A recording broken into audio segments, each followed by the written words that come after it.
evening. It's 8 p.m. Eastern Standard Time. It's Friday night, and you know what that means. It's time for SciFridays. As always, I'm your host, the Captain, and Vince, bringing you the best of sci-fi from years gone by. Vince is over here rocking his popcorn. Kid loves the popcorn. And I like my popcorn too, but I am a movie theater, very buttery popcorn. I can't dig on this at all. It's just not. I don't know. He loves it. I can't eat it. So, as always, SciFridays is brought to you by RU Game, the best comic book, video game, toy, magic, movie, and collectible shop located at 124 North Sunset Drive, Piqua, Ohio, 45356. You can find us on Facebook at RU Game, A-R-E, letter U, G-A-M-E. You can find the Captain under Paul Lee on Facebook, Twitter, and Instagram. You can reach out to say hi. As we are rapidly approaching 10,000 subscribers, you guys are awesome. I'm putting a contest together when we hit 10,000. I'm gonna give something cool away, so working on that. So, you guys, I hope you guys liked what I added last week with some Quark, because we are mixing it up this week, kinda. So, yeah, yes, that is Tim Thomerson in Quark. Yes, that is Mindy's dad from Mork and Mindy on Quark.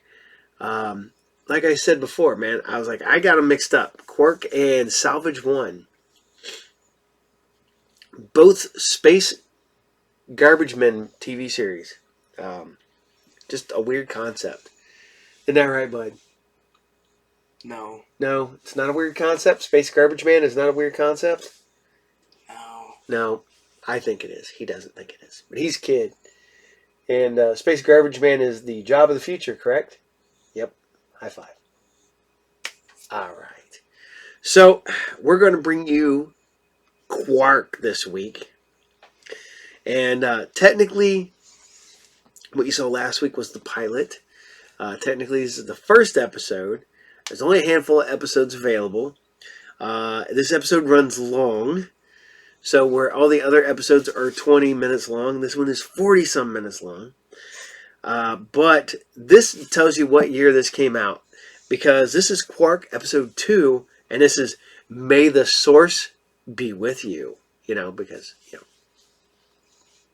the Force will be with you from Star Wars. So, they were trying. They were really trying. But here you guys go. Quark episode 2, technically. And this is May the Source Be With You. Enjoy.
Emergency! Emergency plan red. Gorgon alert. Evacuate immediately. This is a red alert. It's an emergency. It's an emergency, but nobody panic, please. Nobody panic. Benzel, you're looking awfully green. You can't go green on me now. You all I want to do. Relax. Relax. Remember, children and quasi-norms first. That's it. Keep moving. Keep moving. Dink. Dink, what are you doing? What do you mean you don't know? Will you two stop doing that? What do you mean you don't know? Well, you could organize the passenger list. You could hand out weapons. Do something. This is an evacuation, not a picnic. Oh, commanders, you're late. You're late. We have a very important meeting with the head. Please be careful with your tails and tentacles, and multipeds must bring an extra pair of socks. Come in, commanders, for a message from the head.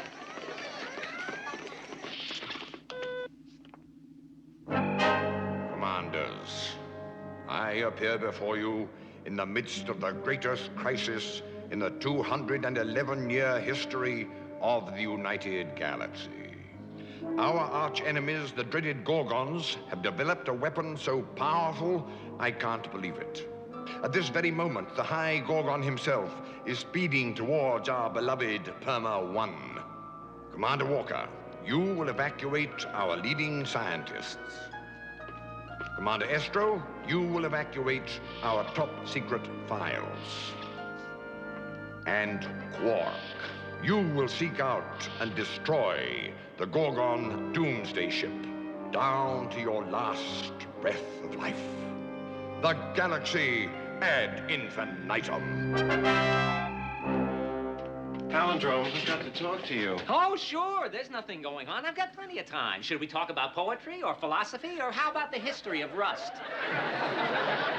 Palindrome. Wouldn't that make an interesting conversation? Say, don't you have a mission or something? I'm supposed to seek out and destroy the High Gorgon's Doomsday Ship. Well, that should keep you busy. Palindrome, it's huge, it's fast, it's powerful. What am I supposed to do, ram it with my souped-up garbage ship? Oh, you're always asking for a good mission, Quark. This is too good. Nobody could do this and survive. Nobody but you, Quark. You've got one of the finest crews in the fleet, don't you? Well, they're good with garbage, but what can an emotional transmute, a homemade robot, a Betty, her clone, and a plant do against the Gorgon's Doomsday Ship?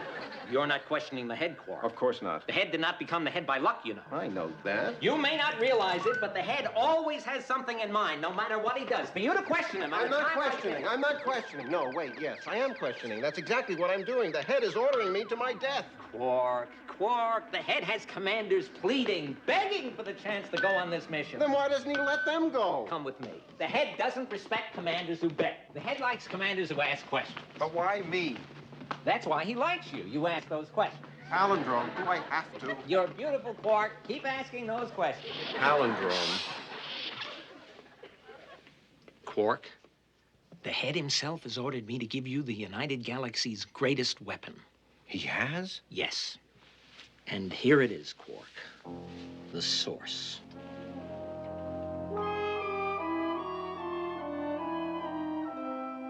The source.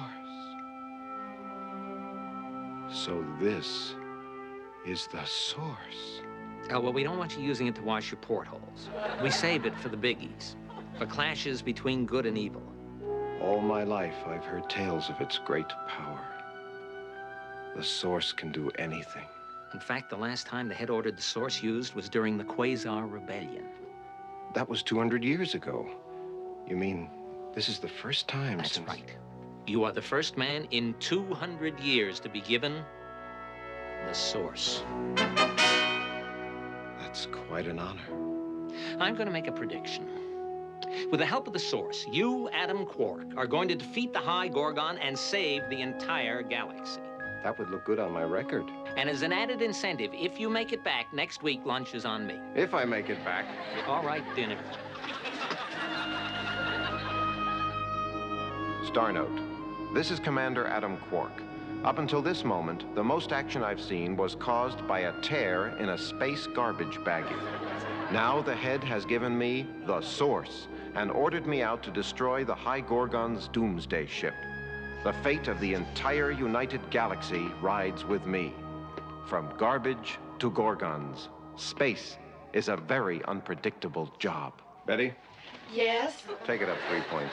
3, Commander. Betty, Yes? any contact with the Gorgons? None yet, Commander.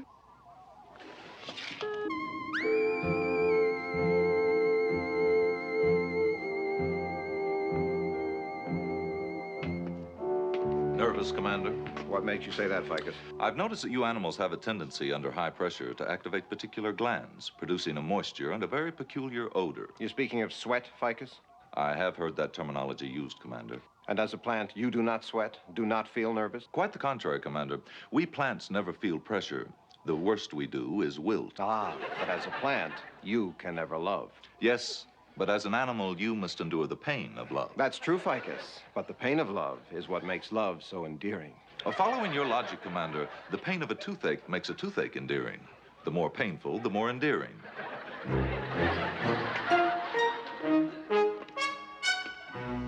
Star note. I've just argued over the concept of love with a plant. and lost.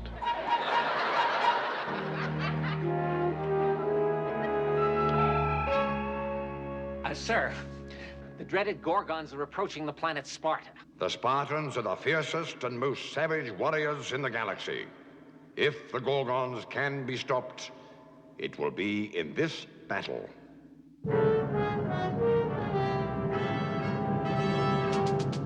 Hail Gorgon! Ho! Hail Gorgon, master of the galaxy! Hail High Gorgon, highest leader, almighty seer of depth and perception.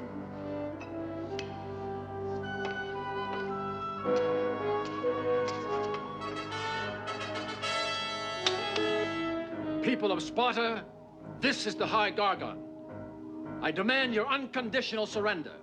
You shall be treated with compassion, honor, and patience. You have 20 seconds before I blow you out of the galaxy. This is Pyrrhus, leader of the Spartans. We are conquerors. We do not capitulate to anyone. You have 10 seconds. Your threats don't frighten us, High Gorgon. Force is more powerful than you have tried. I suggest you take a closer look at my spaceship. Your ship? We see no spaceship. All we see is a large maroon planet. That is my spaceship. Just give us a few minutes to move our things out of the palace. I don't believe it. So much for the fierce Spartans. Didn't even fire a shot. I have known the Spartans to plunder entire planets for the sheer fun of it. So much for fun. Our only hope now is Quark. Quark.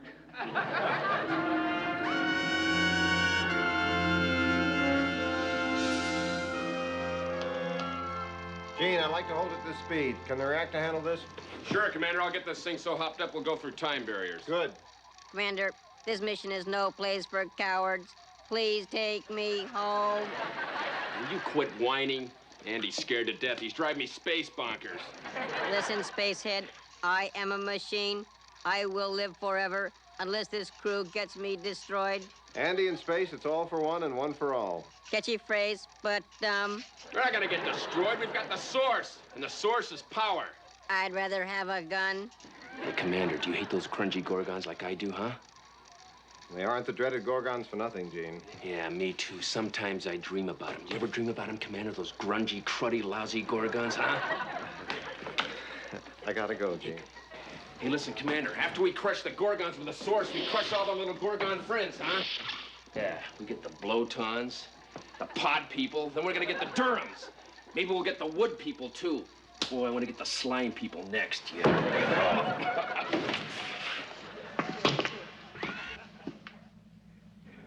I'm sorry, Commander. I can't get into this mission.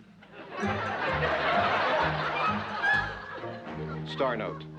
Having a full set of male and female chromosomes makes Gene a very unusual person.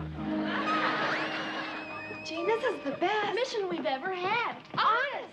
I'm sorry, girls. I know you like action, but I myself, I prefer the arts. We'll talk about this later, Gene.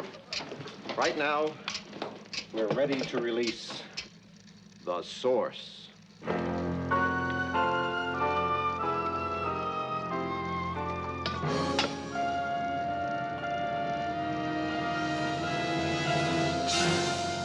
Source? Source? Source? The mission? You know, defeating the Gorgons and saving the galaxy. Now is the time to turn back. Ficus, you sense anything? I sense a heightening of the Cellon rays. I'm also getting a reading on the alchoricity. Ficus. It appears to be modulating on its scooter axis. Ficus, for the sake of those of us who are not raised in fertilizer, could you explain that in English? In other words, Commander, the energy in this room is going up.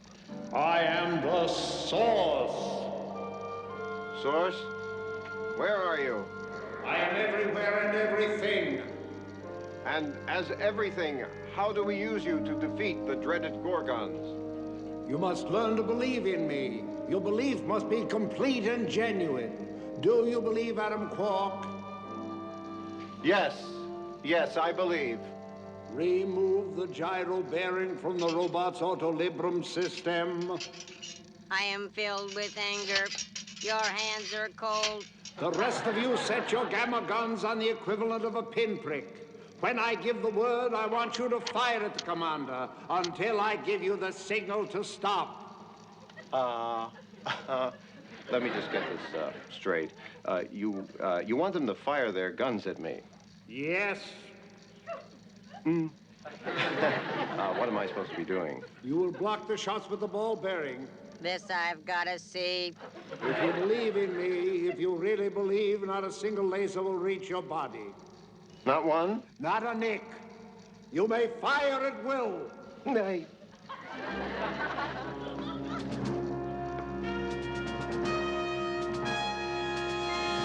Fire at will.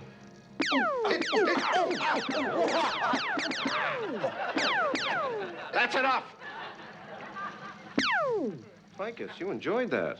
I can assure you, Commander, I was only obeying orders. If you'll recall, the source said to continue fire until the source itself gave the signal to stop. Source, why did you not block one single shot? You didn't really believe. I was doing something. This time you must believe in me even as a laser snippets your body. Commence firing. One more time.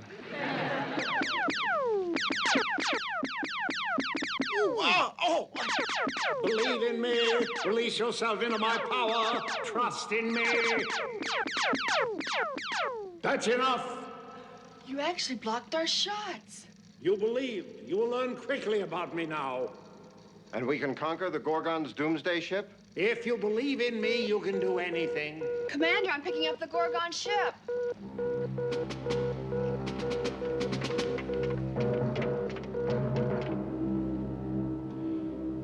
Sir, we are past the point of no return. Look at the size of that ship. Oh, my galaxy.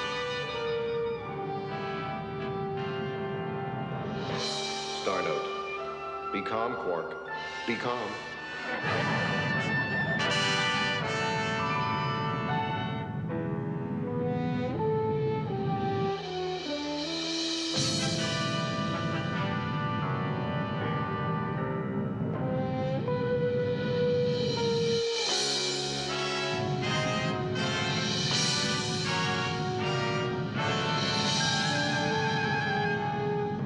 Ficus, are we within their sensory contactors? Probably not, as they are very large and we are very small. We will be in a matter of moments, however. Oh, gut. Andy, don't swear. Go directly to Gorgon's ship. I know where you will be able to board safely. It's on the 7th quadrant, close to their power center. Betty's? Yes? Head for the 7th quadrant. You are approaching a Gorgon vessel. Identify yourself. Don't answer it. Up speed 4 points. I repeat, you are approaching a Gorgon vessel. You must identify yourself. Engage sensory deflectors. Deflectors engaged. Good. And in we go. Well, I hope no one gets hurt. Nothing to worry about, Gene. The source is with us. Nothing can stop us now.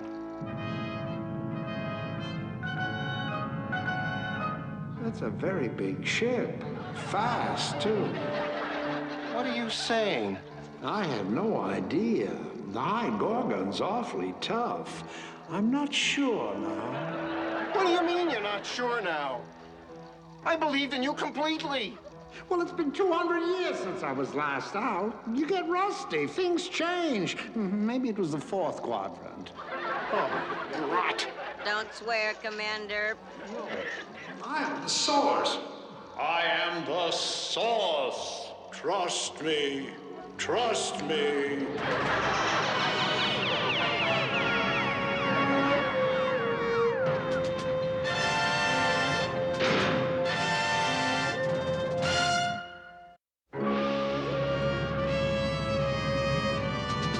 Attention, alien vessel boarding, sub-level 3. We've landed successfully inside the Gorgon ship. This has never happened to me before. We're in the 7th quadrant, and the power center is near the 4th quadrant? Is that what you're telling me? Well? Are you mad? Don't be mad. Commander, it would appear 2 Gorgon guards are about to board the ship. We'll go out through the garbage hatch. Everyone set your guns to stun. Commander Quark. Commander Quark. Commander, listen. squeeze them in their tracks, huh? Go on, get out. Andy, you stay here and stall the guards. I'm no good at stalling. I'm good at escaping. You can do it, Andy. We're depending on you. The galaxy is depending on you. I wish to submit my resignation. Andy, that's an order. I am in a pickle. I am in a pickle. I am in a pickle. I am in a pickle. I am in a... Hello. Where's the crew? I run this ship myself. I am your friendly garbage man. And you pick up Gorgon garbage. There is not good or bad garbage. There is only garbage. And you run this ship yourself. It's a snap. Let's see you work a few of these controls. Try the modulator. Modulator. No problem.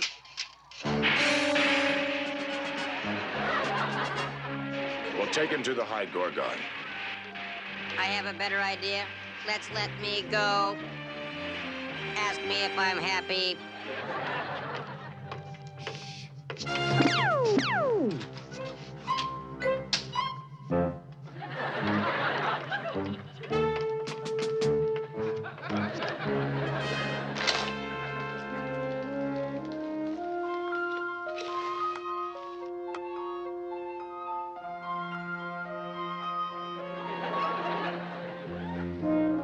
The source is here. I feel it. Is the source dangerous? Only if it's on your side. All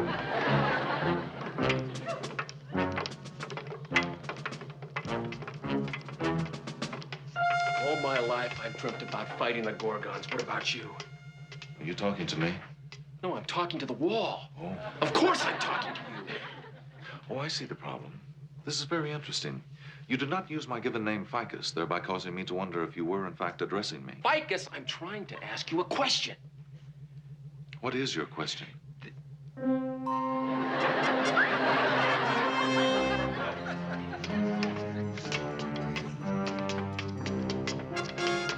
next time your garbage isn't collected, think about this day. Almighty Gorgon, a United Galaxy garbage ship has boarded us. This robot claims to be running the ship itself. I heard a lot of good things about you. Is the source here on my ship? My name is Andy. My star code is 765736. Have him destroyed. We've had a misunderstanding. The source is here. Who controls its power? You're asking me to squeal on a man who built me with his own 2 hands? A man who gave up his lunches in order to get my very parts? A man named Commander Adam Quark. The garbage man? 6 feet tall, hair dark. I have a picture of him on this ship if you'd like. Bring me Quark. And destroy the robot. Destroy? Do you know who you're dealing with? Yes, I know who I'm dealing with. I'm dealing with a cowardly android who would lie, cheat, grovel to save his own miserable, pathetic little existence. Well, so long as you know.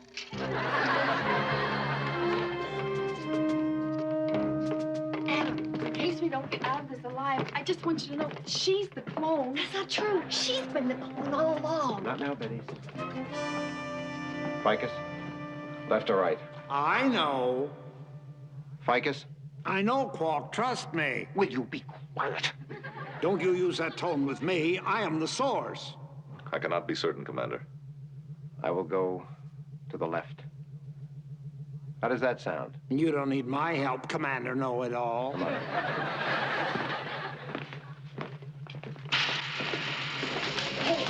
Go! I knew about them. I could have told you about those guards. Quick in here!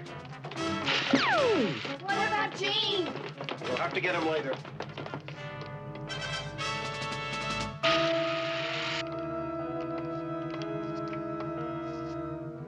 Gorgons.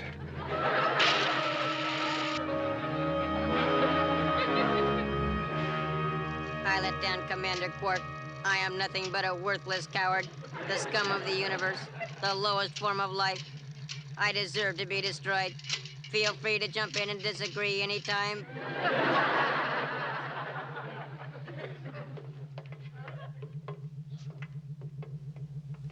Quark.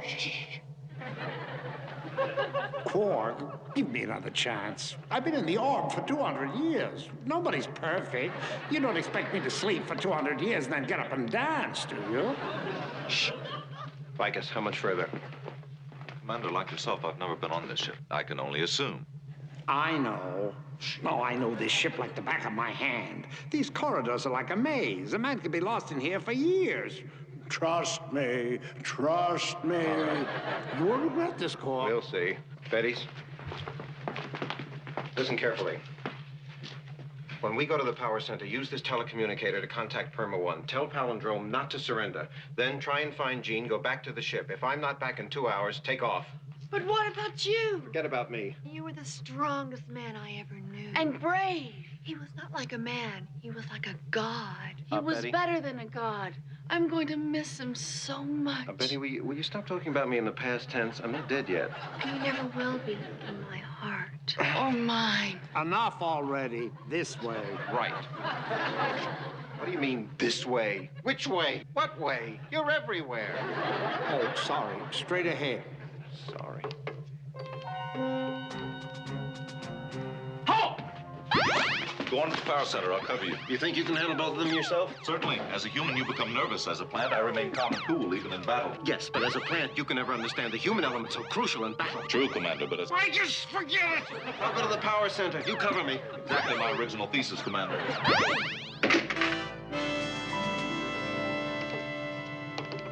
The number is 887-942-605-14379L9168. Is that galaxy to galaxy or species to species? Species to species. Thank you. Just one moment, please. Betty. What is it, Betty? We're on hold.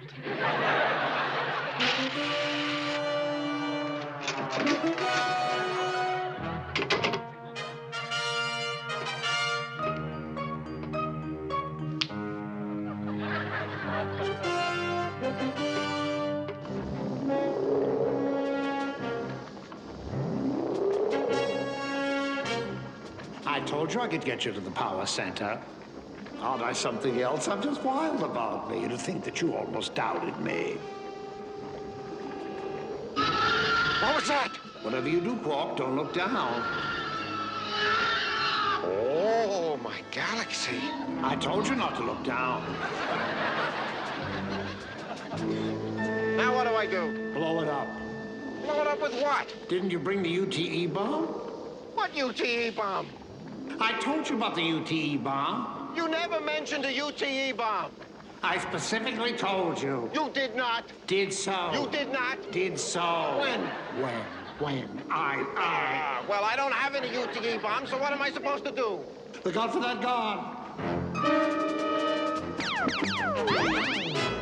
Did I take care of that guard? Huh? Huh? I can't see. You gotta trust me now, Quark.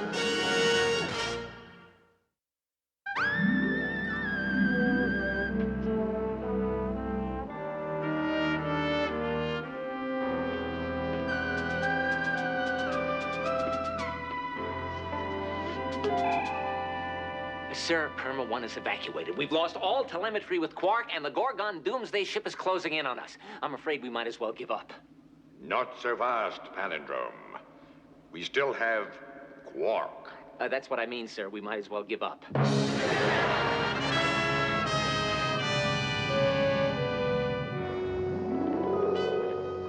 Easy. That's it. Now you're almost there. Now just keep going. Good, good. Now a little to your left. No, I meant right. I can't see you, no. I meant right. Trust me. Why should I trust you? You're always wrong. Because I am the source. The source of what? I can't see. I'm standing on this light bridge. There's a thing down there that wants to eat my head. I don't think I need any more of your help. You quitter. I'm not exactly in a position to attack. I've lost my crew, and thanks to you, I don't have a UTE bomb to blow up the power center. The UTE bomb was your fault. You never mentioned a UTE bomb. I specifically remember telling you. Forget the bomb. Just get me off this bridge. You want to know why you almost fell off before? Yeah, because you told me to go left when you really meant right. No. Why? Because you didn't really believe in me. You almost believed, but your heart flinched for an instant. I must put your faith to a test. A test? I don't want a test.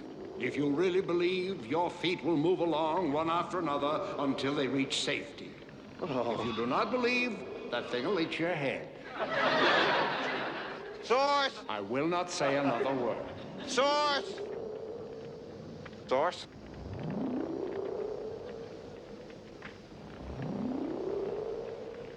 I believe. I really believe.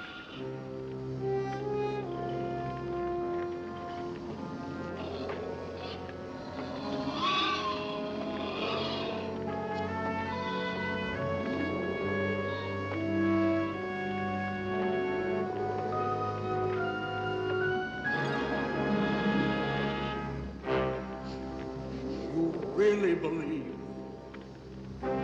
Nothing can stop us now. Come, we must save Ficus. My name is Ficus Pandorata. My star code is 361128. All right, Vegeton. We'll place you under a heat ray with no water. You'll soon talk and tell us where the source is. I am worried. I have never been destroyed before. This thing work? I love to work. Take me home with you. I cook, I clean, I tell earthy stories. This should do it. I'll make it quick. Quick, where's the fire? I am not in a rush. Hold still. I am willing to grovel. Say your last words. I'd like to say I'm sorry to Commander Quark. He built me with his own hand. In order to save my own neck, I told on him and probably got him killed. I deserve to be destroyed. I'm all yours. Oh, are you all right? I'm sorry. Well, I'm not that sorry. See ya, sucker. Betty, we've got to get off hold. I know I'm it, sorry, Betty. Firma 1 is busy now. Please stay on hold. For your enjoyment, we will show a short film about trout fishing on Pluto. Thank you. In early Plutonian spring, the warm red runoff from the Beldon mountain range Betty, look. often spawned trout. Yes?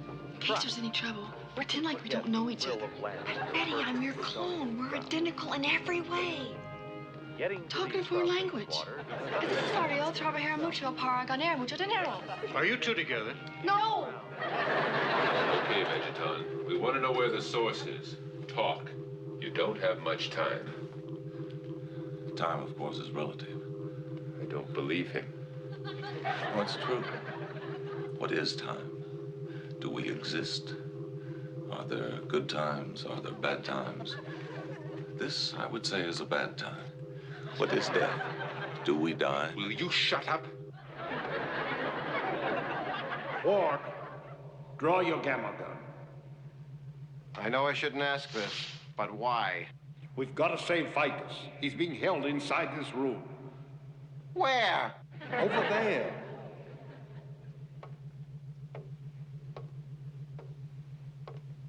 Good.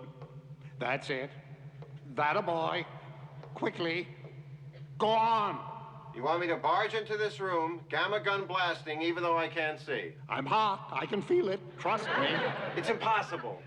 If you believe in me, if you really believe. Don't move or I'll disintegrate you. A little more to the right. I mean left. Now, raise your arms quick. Sir, their arms are raised. I know that. Now, untie Ficus. I said untie him. Sir, I am untied. I know that. Ficus, take this and cover them. I said cover them. Sir, I am covering them. I know that. You believe. See, I told you.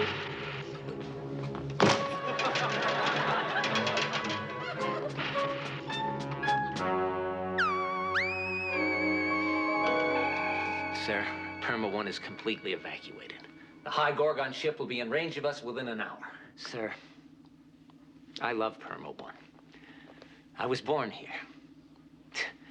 I know every square inch of this space station by heart. Sir, I say we split. Split? Yes. I've got a ship just loaded to the brim with the proper stimulating companions and ambrosia. We can sail away to some far-off galaxy. I'll hear no more of this talk. Face it, the end of the United Galaxy is here. I don't want to be captured. Quark will come through. Quark? Well, I mean, you've made some bad decisions in the past. Palindrome, do you know what you're saying? But sending Quark on this mission... Palindrome, I order you. You order me? Your troops are gone, your ships are in retreat. We're equal. You and I equal? I order you, Palindrome, to stop talking. And if I don't listen to you, what can you do about it? Bite me? I'm incredible. I was just a little rusty before. Pick up the pace a little, Quark. I'm going as fast as I can. Trust me, trust me. Sir, I just had a thought.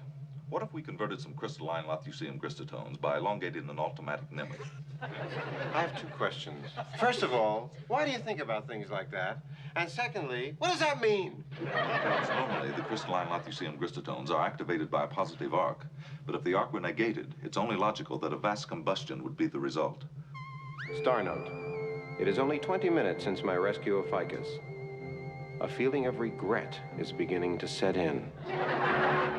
Ficus is right. Instead of going back to the ship, we can make a bomb. I know where to get the parts. What was that? We've run into an ambush. Source. It's not my fault. I was talking to you guys. Ficus, in simple words, what's your appraisal of the situation? Hopeless, sir. You threw my concentration off. I was doing great. I've had it with you. Sir, I can't hold them off much longer. I can't believe I'm doing this. I must have my wires crossed. Geronimo.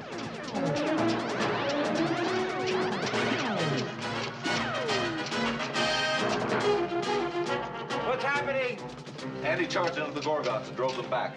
You charged into the Gorgons, Andy? I felt terrible. I told on you. I thought I got you killed. Well, it's all part of growing up. I think I'm having a warm moment with a robot. Sir, the Gorgons will be coming back. I suggest that we hide in an air bed I saw earlier.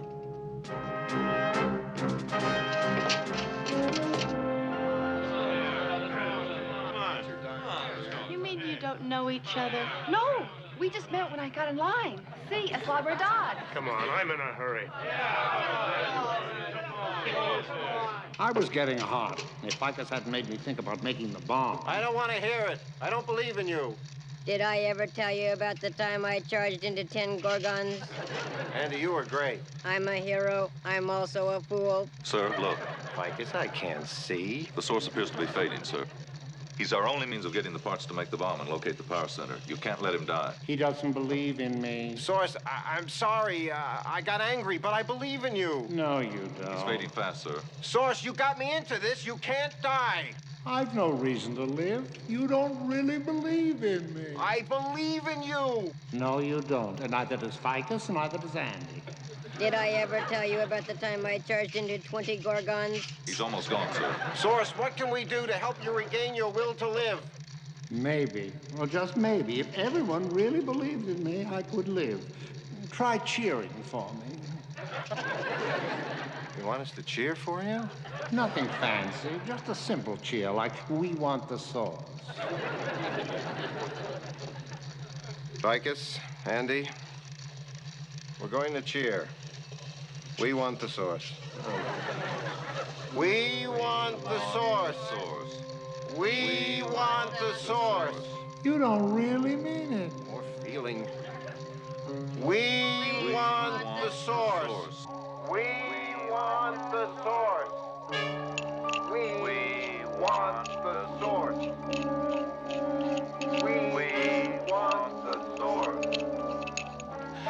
Don't worry about Quark. The source will take care of him. He's coming alive, sir. Cheer harder. We want the source. The source. We want the source. He's alive, sir. I am the source. I can see. Ficus, are you sure this bomb will work? The conduction would appear to be regular. There is, however, the possibility that the original hypothesis of negating the crystalline Lathusium gristatones will prove to be erroneous. I'm sorry I asked. I mean, with just a little encouragement, I've restored your sight, I found the parts to make a bomb, and led you to the power center. It gives me goosebumps just to think how wonderful I am. Did I ever tell you about the time I charged 57 dreaded Gorgons? Wasn't bad, Andy. Quiet. You'll get us caught. Sir, it's ready. What should I set the timer on? Give it an hour. Nah, 20 minutes is plenty. Trust me, trust me. Set it for half an hour. Chicken.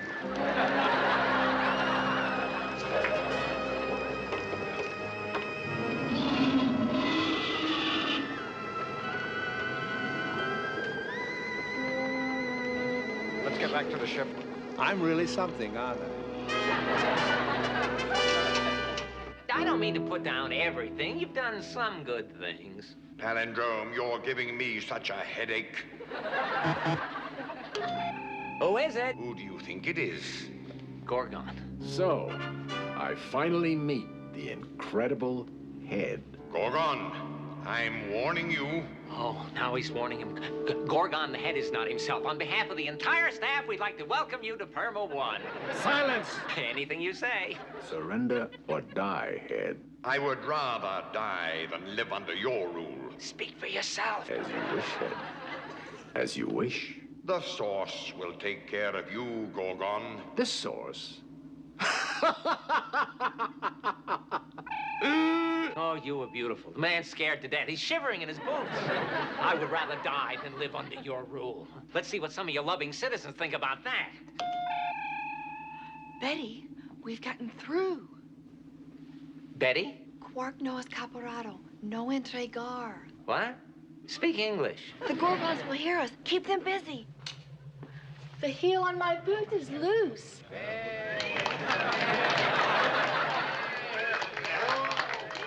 Quark has not been captured. Do not surrender. I repeat, do not surrender. Quark has gotten through? So, Palindrome, you and I are equal? Oh, sir, you don't really think I meant that. Personally, sir, it's been a tremendous honor working under such a wise and understanding head. I was a fool to send Quark? Oh, such wisdom, such brilliance, sir. I love my job. To err is human, to forgive divine. And if I don't forgive you, what are you going to do about it? Bite me? Exactly my feeling, sir. You took the words right off the tip of my tongue. Quiet, Palindrome. Yes, sir. Oh, my galaxy.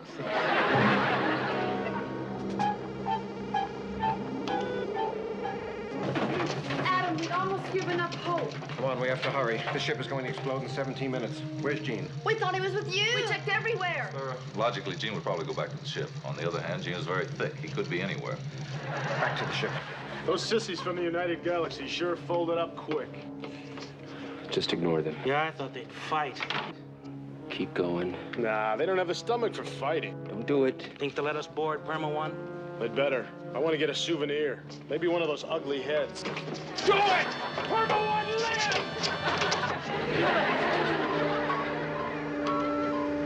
live! Betty, prepare us to get out of here. We'll wait for Jean. There's no reason to panic, sir. We've still got 12 minutes. Let's panic. Let's get out of here. Source, why did you make me set the timer on half an hour? If you believe, if you really believe.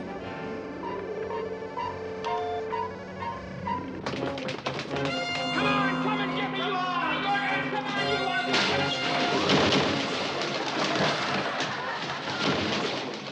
No, you stay here. If I'm not back in 4 minutes, you blast off, and that's an order. Sir? Ficus, don't argue. I'm not. Does that 4 minutes begin now, or has it been running concurrently with our conversation? Ficus, get on the ship now. Drop him. Don't move. Jean, you all right? Let's go.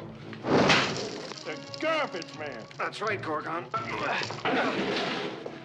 How'd you get through? Let the Source leading you! Believe me, it wasn't easy.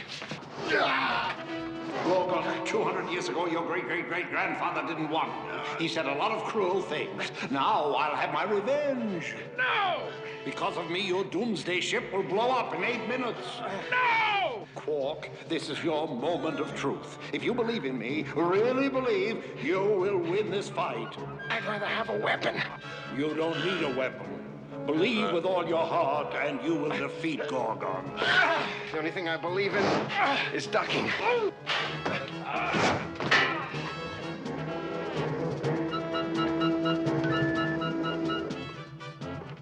You can't touch me, can you, Gorgon? You can touch me. Stop holding him. I did it. I defeated Gorgon. I'm unbelievable. You defeated Gorgon. What about me? You weren't bad, but I was incredible. You only won because you really believed in me. I feel terribly faint. Get on the ship.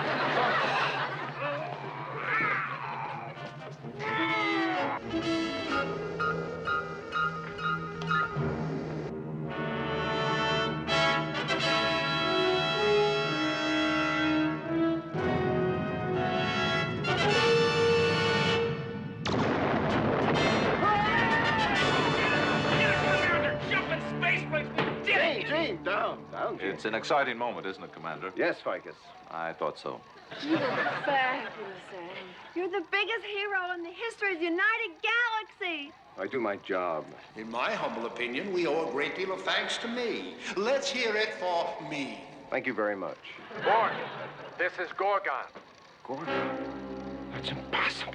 I escaped on my private space shuttle. Mark my words. I personally hold you responsible for destroying my ship. There was nothing personal. You were trying to take over the universe. You have to expect people to try and stop you. I'm going to get you. I will follow you to the ends of the universe. There is no place that you can hide. I will stop at nothing. Nothing.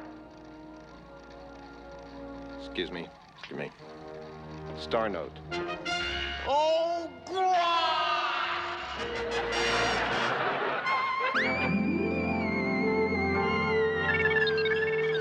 Quark, I never lost my faith. Thank you, Palindrome. I just had to let you know that. I appreciate it, Palindrome. You've got a fan. Does this mean I might be promoted out of garbage? Don't be greedy, Quark. I saved the United Galaxy. Quark, and I mean this sincerely, a few more missions like this and I might just talk to the head. You're beautiful, Quark. A few more missions like this. Quark, what do you want to do now? Source, it's time to go back into the orb. Back into the orb? I was just getting hot. Sorry, you've got to go back in the orb. I don't want to go back into the orb. Last time it was 200 years. You can't always do everything you want. I don't want to go back into the orb. Didn't we have fun? Yes, we did. But it's time. You were the one who forgot the bomb. Source, don't go out like this. Go out strong and brave. Be the hero you really are. You think so? Yes. You don't want people saying you were afraid to go back in the orb, do you? No, I guess not. We were a great team, weren't we, Quark? We certainly were. Will you call on me again? Trust me. Trust me. Goodbye, Quark. I love you. And remember, I am the source.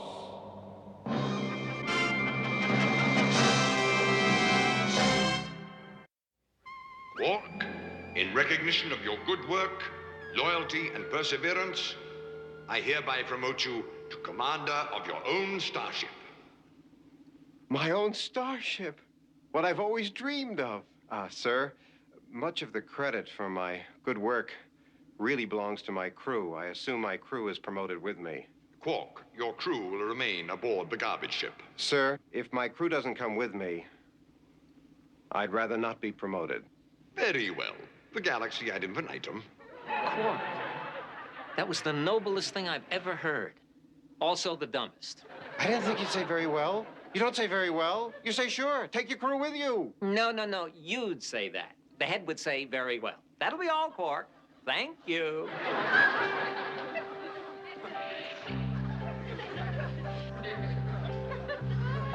Maybe someone would say, bring your crew later. But nobody would say, very well. Maybe I should have said, yes. Then discuss the crew. But you can't just figure, very well.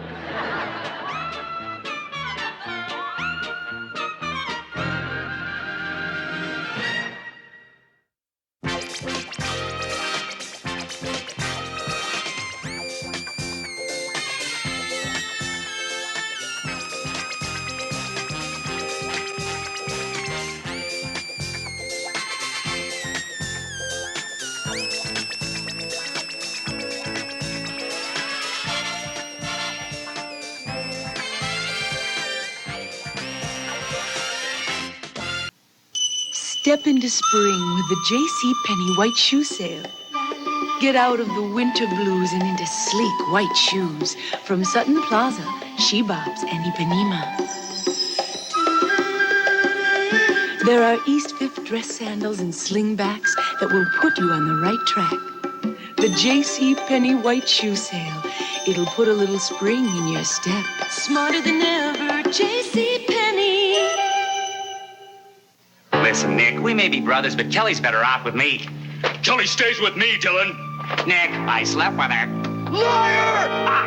Ow! Hey, guys, easy. It's only a TV show. You're acting like a couple of love-crazed maniacs. Watch The Love-Crazed Maniacs on Santa Barbara. Weekdays. 1946, and Max Factor brings Lana Turner's glamour to life with colors perfect for her. 1986, and Max Factor creates glamorous colors for us. For spring bright, fashion right palettes of color. For lips, cheeks, eyes, and nails. Each soft-spoken enough to keep the focus on you. Come alive with color.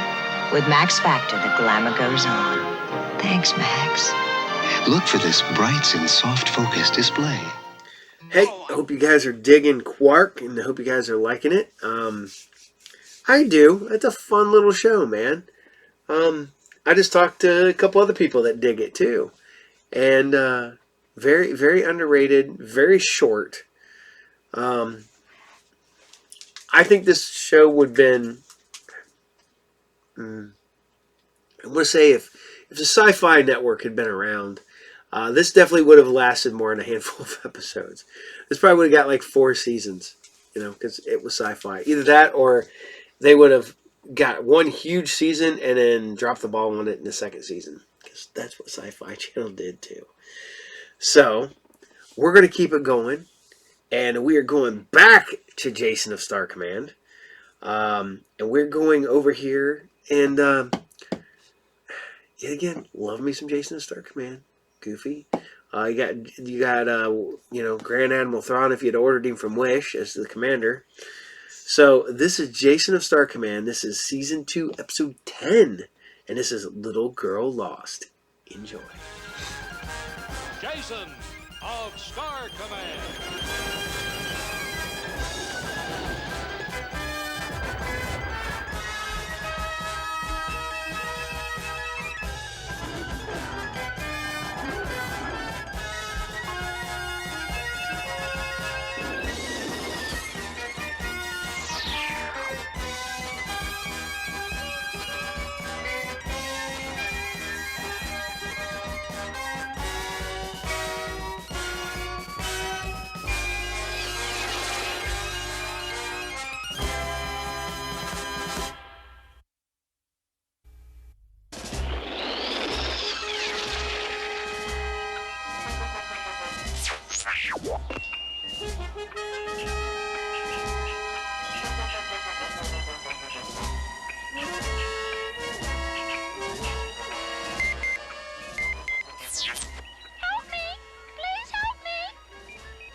Full speed ahead.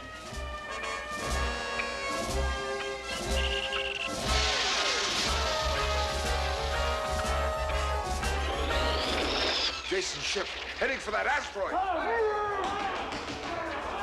After him! After him!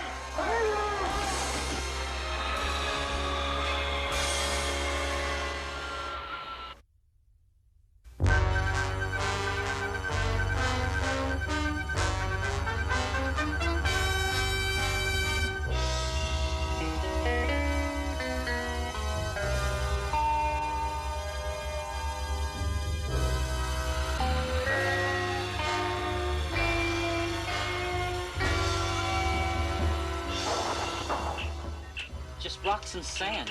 I doubt if there's much danger here. Now, you stay with the ship anyway, Professor, and make contact with the commander, huh? My name is Mimi. Please help me. My name is Mimi. Please help me. I've got it. Atmosphere checks. Let's go.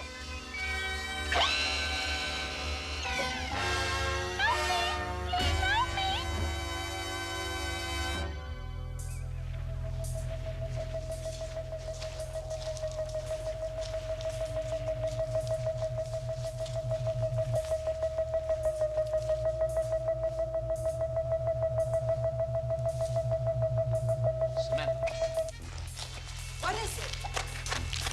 A doll. Jason, that means a doll could be somewhere nearby. Sure does.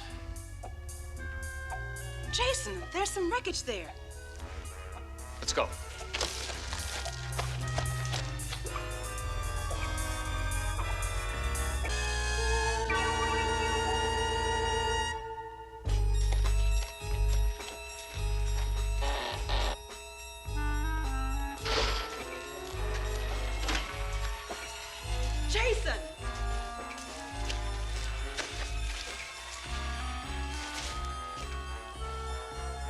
pulse is strong.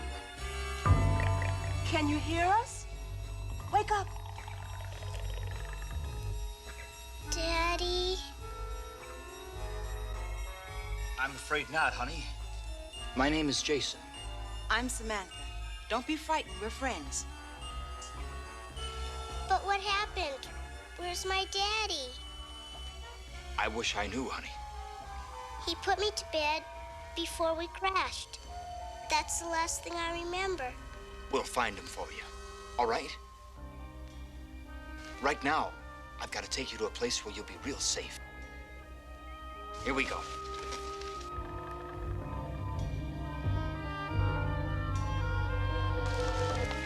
Here we go.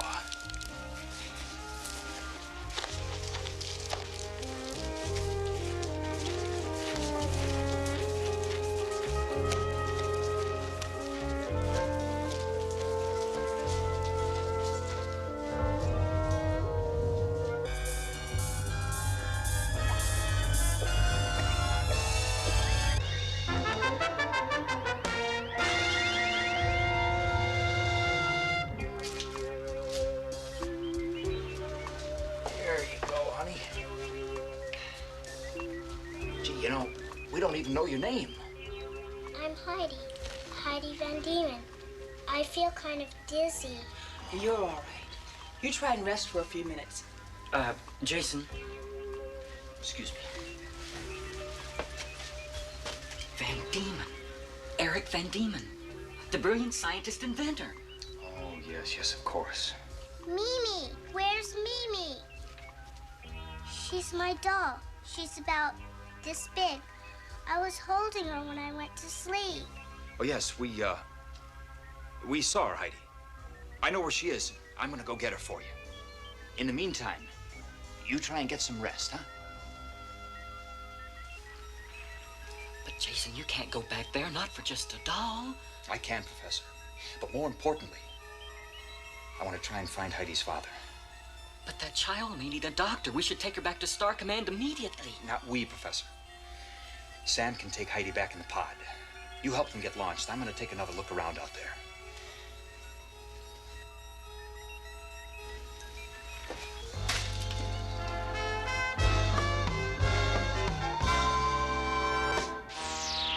Master, we are approaching the asteroid. Sensors indicate the Starfire vessel has landed and one of the humanoids is now on the surface. Take up an orbit around the asteroid so that we cannot be seen. Yes, Master. All set, Samantha? Ready for blast off, Professor. How about you, Heidi? Oh, I'm fine. Here we go. Happy landing.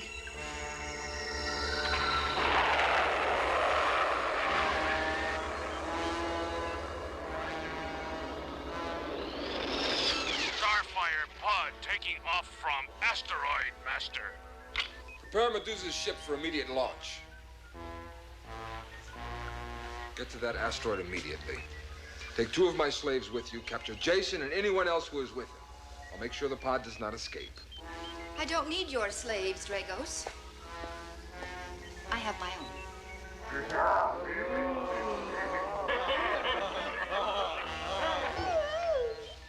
Medusa's manner begins to irritate me. I think we should teach her a lesson. Agreed? Good.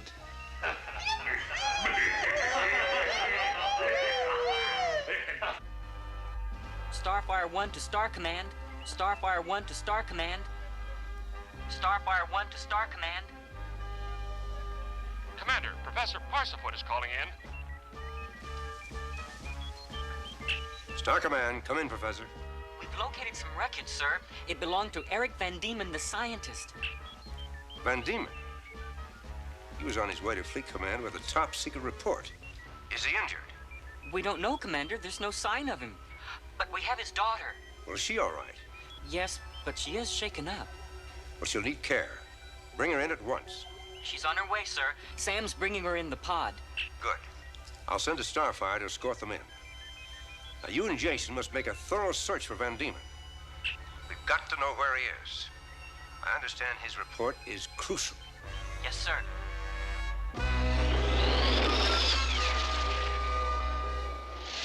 Right on course, Samantha. I just spoke to Star Command. They are moving to intercept you at... Intercept you... Professor! What's the matter? I don't know. Professor, can't you hear me?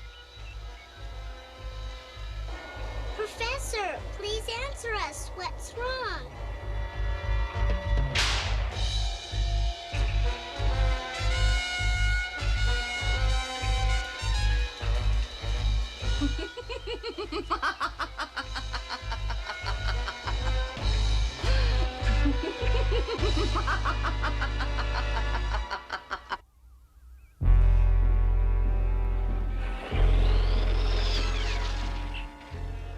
Professor, come in. Do you read me?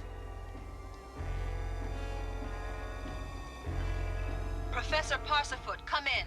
Do you read me, Professor? Come in. This is Jason. What is it? Jason, it's Samantha. Well, what's the matter, Sam? Professor doesn't answer. He just stopped talking right in the middle of a word. And then his signal broke off. I read you, Sam. I'll check it out. Sam, you two keep going. I'll call you in a few minutes from the ship. Roger. I'll stay on channel. Why are we going down?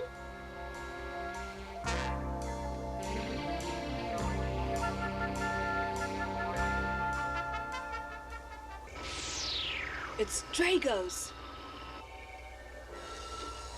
Jason, are you there? Jason, are you there? Yes, Sam. What is it? It's Dragos.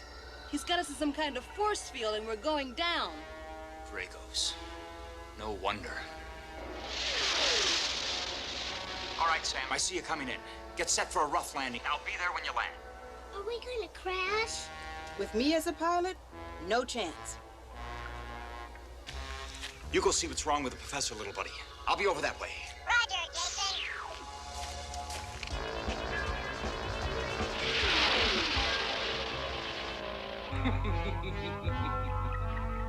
And down they go.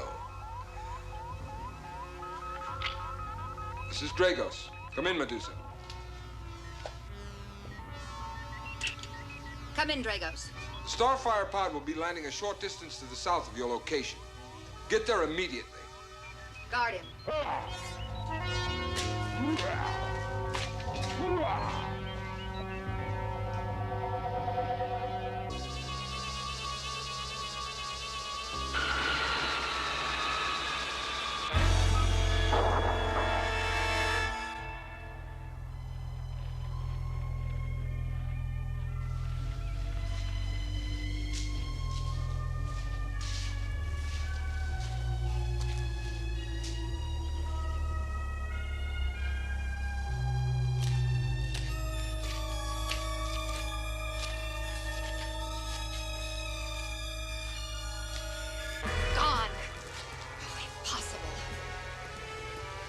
Far.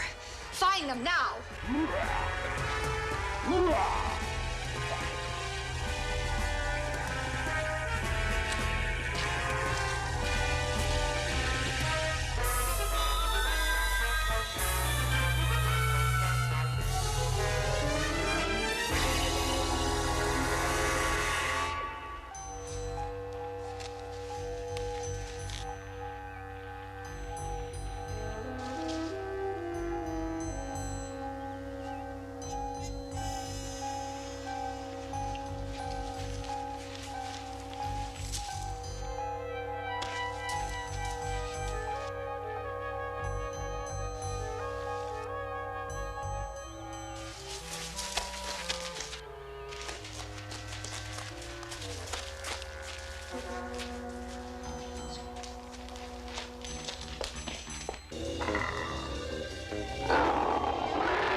Probably just wants to play, honey, but we don't have time for that.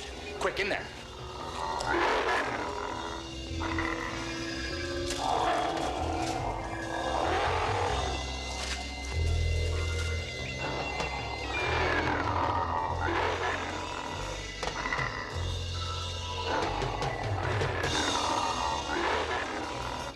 was in that pod? Pod. Answer me, who was in that pod? Look, you're not that paralyzed. Wake up. Paralyzed? I warn you. Dragos and I know that the Discovery is on this asteroid. We will have it.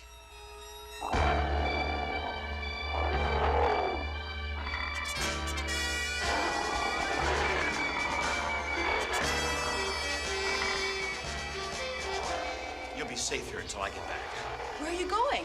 To find out what happened to Parsifoot. I sent Wiki to find out what he could, but should have been back by now. But that beast out there, you said it wanted to play games, but you might get hurt. Thank you, Heidi. I'll be careful, I promise. I'll be back in a little while.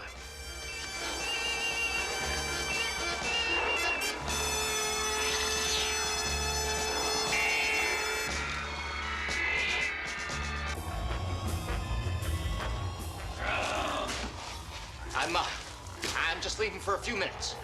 That is, if it's all right with you. Now, if you want to play games, how do you feel about a little game of hide and seek?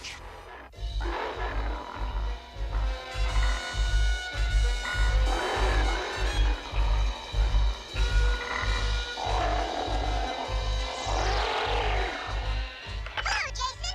Are you playing hide and seek? Wiki, you made it. What about the professor? That Queen Medusa is trying to make him talk. Medusa? You know, I don't think you're what they had in mind, big fella. Maybe I can make them think that you are. And then we heard this kind of, well, static. And then, Jason to Starfire 1. Come in. Come in, Professor. Urgent. Answer me. Come in. Answer him.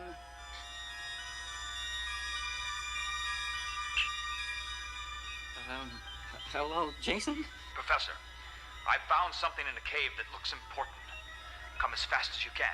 It's about 100 yards southeast of the Starfire. No, Jason! Over and out.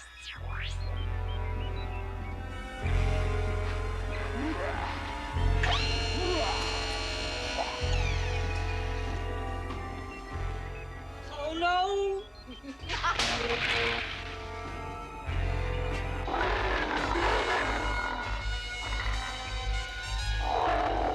Okay, Wiki.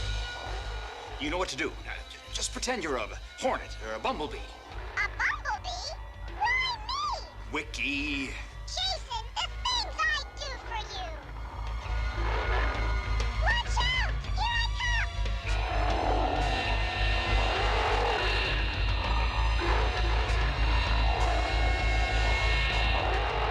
Now, Jason!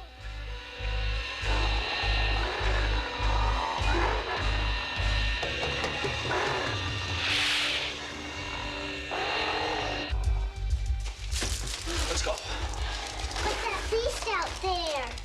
Wiki's keeping him busy, honey. Come on.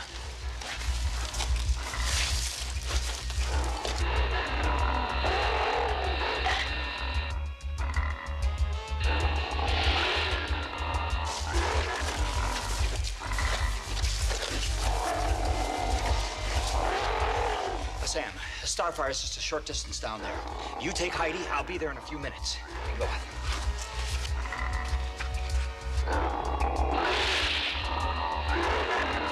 Here's Wiki. That creature may like games, but he isn't a very good sport. Good work, Wiki. And now, Wiki, you go with Sam and Heidi. Where are you going? I've got one last little thing to do before we go home. Get going, Sam. Be careful, Jason.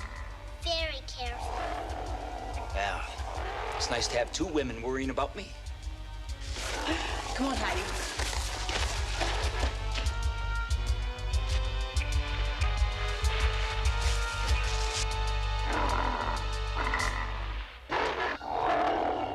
Stop! Stop! You horrid, ugly creature! You beast! Stop! Do something!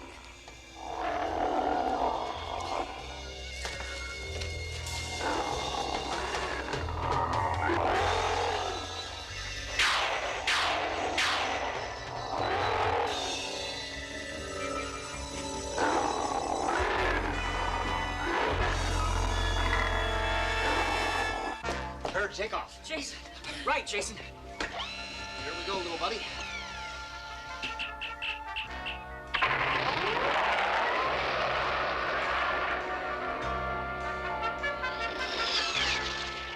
I think we made it.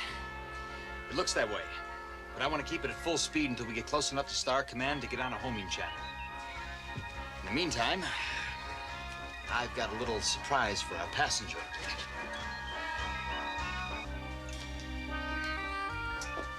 Heidi, you know, we like our passengers to be really happy. You know what I mean? Well, now, I think that I have just the thing for you. Mimi, oh Mimi, you found her. That's right where she was when we last saw her. If only Daddy would be here, everything would be perfect. Honey, your daddy will be all right. And we're gonna go find him for you. Oh, thank you. Did you hear that, Mimi? We're going to find Daddy. I'll tell you what. How would you like to come help us fly our ship? No, because first I gotta put Mimi to bed. She must be tired. Oh, in that case, I've got just the thing for you.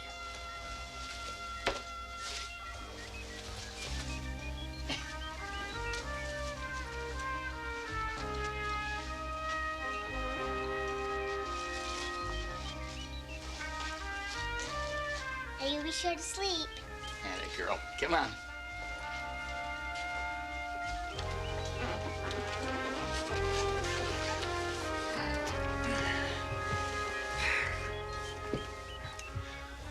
Ooh, look at that big, huge red star out there. You know which one that one is? Yes, cry time. She knew.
There's a saying that a thing of beauty is a joy forever. But for that part of forever that is yours, think about the natural nutrition in dairy foods, like cheese, yogurt, and milk. Just 3 servings give an adult a full day's calcium for strong, healthy bones, for beautiful moves, for years to come. Dairy foods, calcium the way nature intended. To build a toothpaste, maximum fluoride, that helps prevent cavities, quick spreading gel, you have to load it with fight. That's how AIM innovated the first fluoride gel, with a unique formula that spreads maximum fluoride where toothbrushes can't go. You can't buy a better cavity fighter than AIM. It tastes great. She's right. AIM Fluoride Gel, the maximum in cavity fighting for your whole family. We're aiming for 0 cavities. The NBC Movie of the Week returns following these messages. My name is Charlie Hayes. And I'm Michael Ward. Please join us on Friday Night Videos. And on this show day, Stephen Wright and host Tom Hanks on Saturday Night Live. So, hope you guys are still digging Jason of Star Command. I know I do. Like I said, man, the fact that we didn't get any toys or any real merchandise for Jason of Star Command is weird. Because this was at the time when X-Men, Star Wars was huge, man. And if you would have made 3¼ inch figures and 3¼ inch ships and stuff like that, dude, they would have totally been fighting right alongside the Star Wars figures. I know, I had Buck Rogers and Star Trek figures mixed in with my Star Wars guys. And Flash Gordon. I like my lion dude, man. Always had him teaming up with Chewbacca. So yeah, but all right. So we're going over here, and we're going back to StarLost, or as we all like to call it, Amish in space. The series that one Harlan Ellison basically washed his hands of immediately after it getting made. It was an expensive show. Definitely was a Canadian show, as it definitely looks and feels British and Canadian. It definitely has like a Doctor Who, Blake Seven feel to it. But it was what it was at the time when it was. So here you guys go. This is StarLost, episode 5, The Children of Methuselah. For destruction and collision.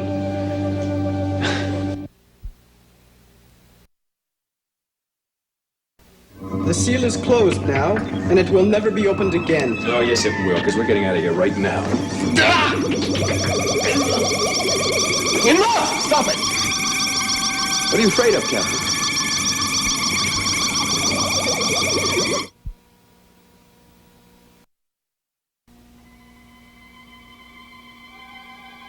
The giant Earthship Ark, drifting through deep space over 800 years into the far future. Its passengers, the descendants of the last survivors of the dead planet Earth, locked in separate worlds, heading for destruction. Unless 3 young people can save the StarLost.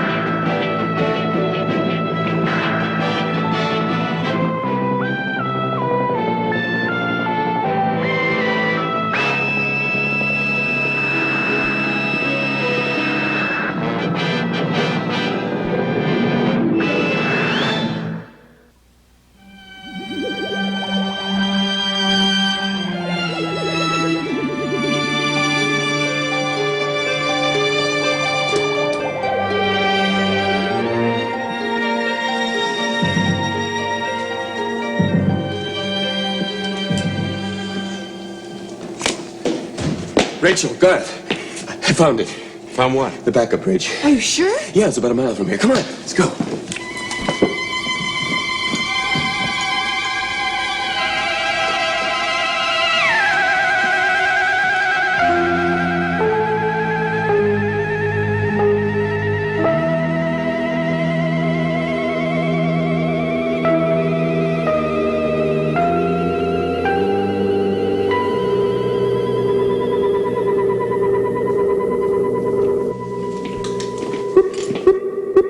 This area is restricted. Do not enter. In emergency, communicate with security control at bridge command. Use code Alpha Beta 1. Repeat, code Alpha Beta 1. This area is restricted. Do not enter. In emergency, communicate with security control at bridge command. Use code Alpha Beta 1. Repeat, code Alpha Beta 1. Let me try. This area is restricted. Do not enter. In emergency, communicate with security control at bridge command. Use code Alpha Beta 1. Repeat, code Alpha Beta 1. I wonder if you can break it open. I don't know. Maybe I can short-circuit it. This is Central Security Control. You are under surveillance. Restrictive field forces have been activated. Do not attempt to leave the area. Wait for security personnel. Any luck? Not yet. It's partway open.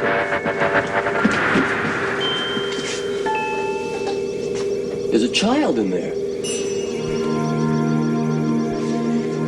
Are you sure the backup bridge is behind there? I think so. It's a little girl. It must be the entrance to the command computer room. What's that child doing there? I don't know. Hello. Would you open the door for me? Do you understand? We'd like to come in. She doesn't seem to understand. Garth, give me a hand.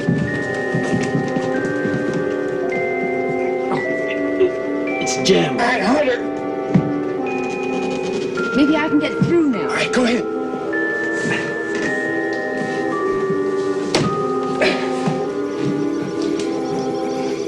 Hello.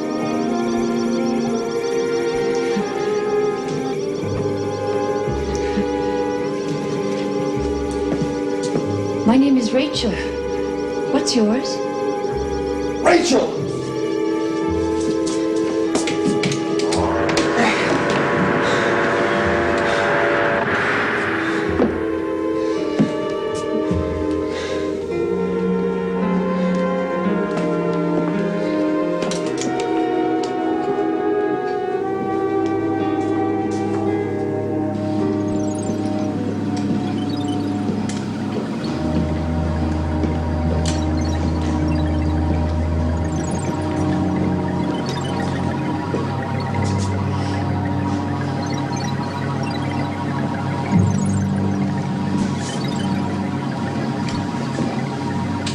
It's like a nursery around here. I wonder where the crew members are. These are the command computers. They're probably on the bridge. Leaving kids to play in here? Rachel, will you look after them, please?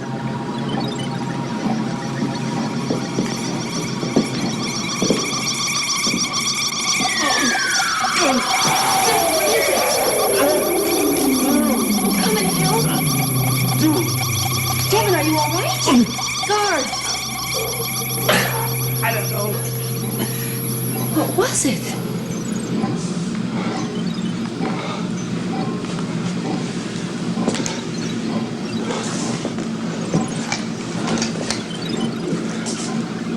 It's them. It's something to do with them. They aren't hurt. What did you do? We thought pain for them and then took it away. Thought? Thought pain for them? I don't understand. Wait a minute, Rachel.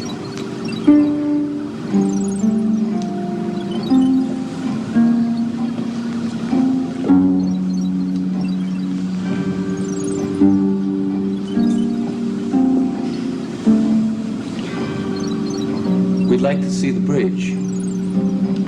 Would you take us there? No. The crew is plotting a course correction. When they have run the program, you will be taken to the captain. Until then, you have to stay here.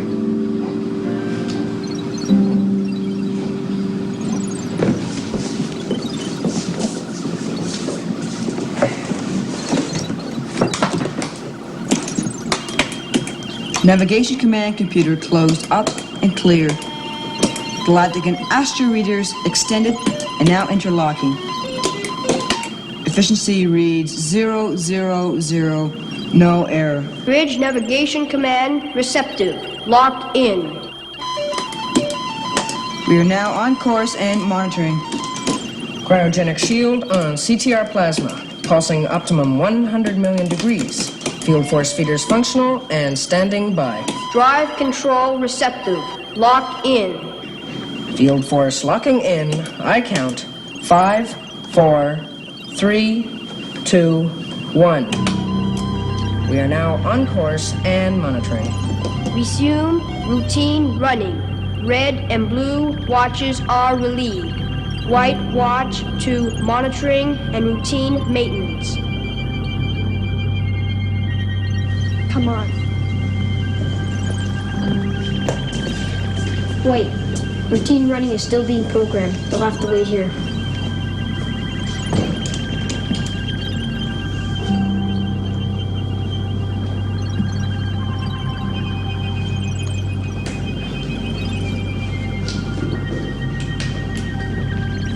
What is think pain?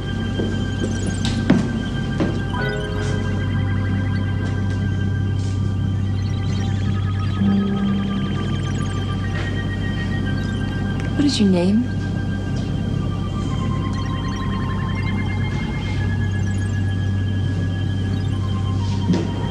Five. That's not a name, that's a number. I mean, what do people... I told you, 5. But only machines have numbers. People have names. My name is Rachel, and this is Devin, and that's Garth.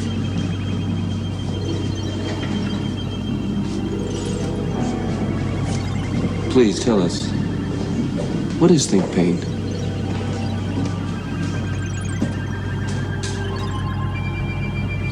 Think pain was developed to control milk contents. And how is that done? Where are your parents? Parents? Where are the grown-ups? You can bring them up now.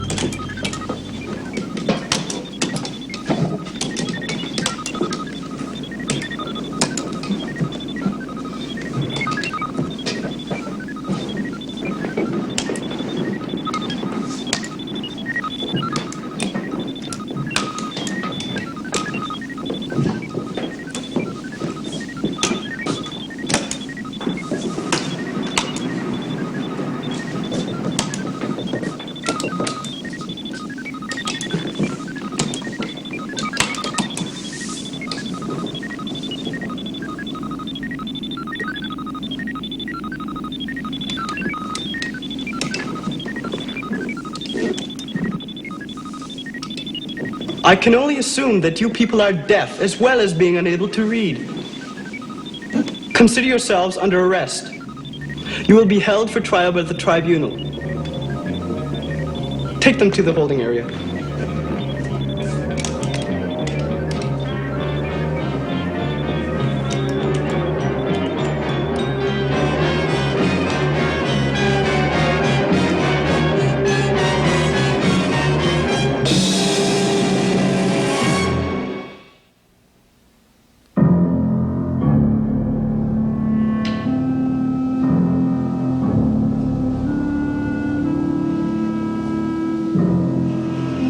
Now listen to me. If your captain won't believe that the Ark is in danger...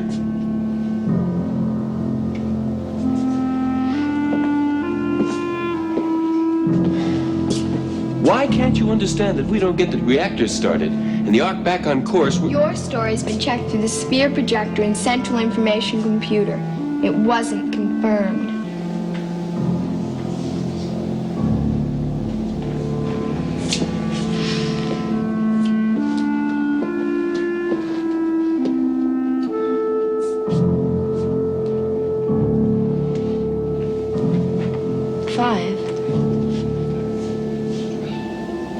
Have you never had a name?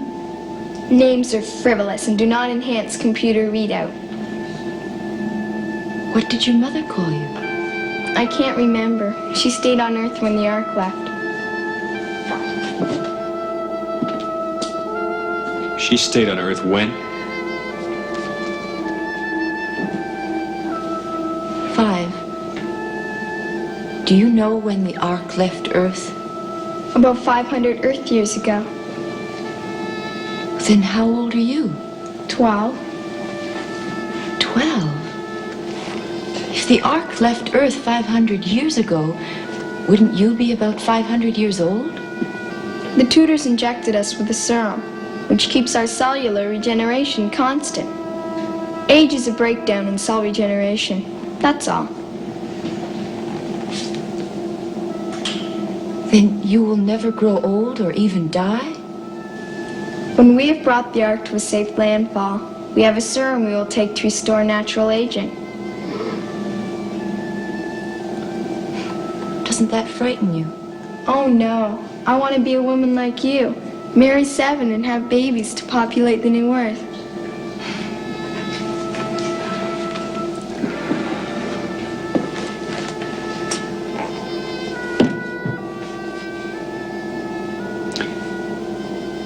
Who are your tutors? When we were chosen to command the Ark, the tutors trained us in our duties. Was that on Earth? Initially, yes. And then your tutors were on the Ark? Yes. When did your training stop? When the last tutor died.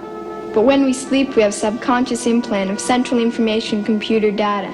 It is estimated that the program will finish in 475 years.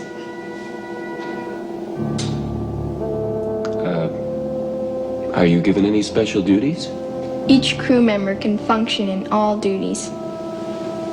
Even that as captain? Yes. Have you ever served as captain? No. Since the tutors died, number 1 has commanded the Ark. Oh, I see. Then all duties are on roster, except for the position of commander. What is think pain? In other words, how do you think pain? You visualize the area of pain and then project it onto the subject. And do you do that to each other? No. If I did that, the other crew member would do it back to me. Quark's ready, 5. We have to go.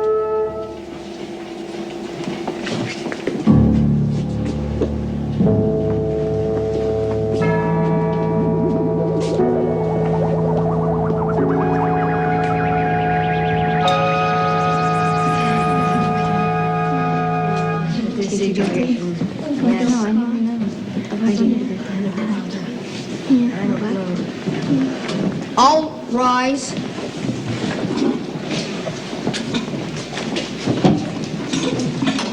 All be seated.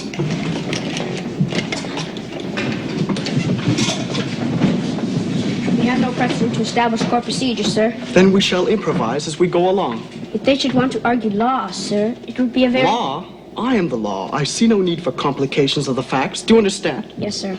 I've run the sphere projector through. It contains enough by itself to convict them. What do you think of their story of the mishap that took place at the Ark?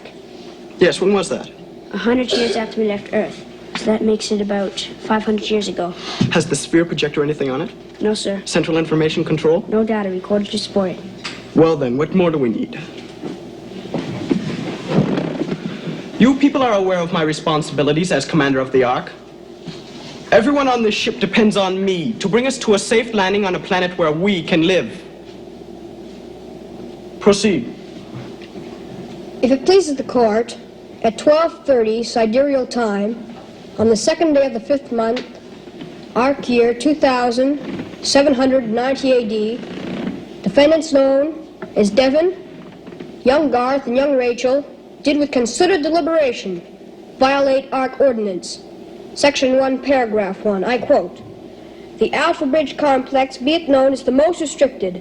No person or persons may enter or leave the said area without permission from the Grand Council and clearance from the Central Security." And it goes on further, Mr. Chairman.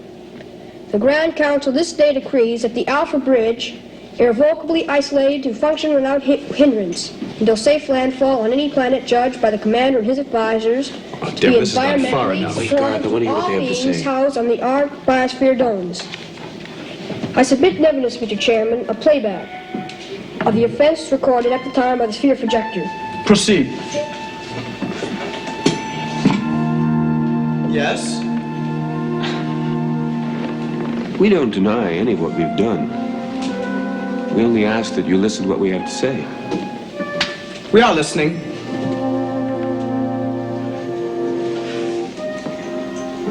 The Ark is in terrible danger. I can't hear. I said that the Ark is in terrible danger. Oh? How? We're drifting out of control on a collision course with an unidentified sun. Oh, and when is this collision supposed to take place? We don't know that, but it could be very soon. I see. Then my crew and I are wasting our time plotting and programming course corrections. No, Captain. We should put the Ark under the command of 3 farmers from Cypress Corners? Is that it? Quiet! This is very serious. You must listen to what we have to say.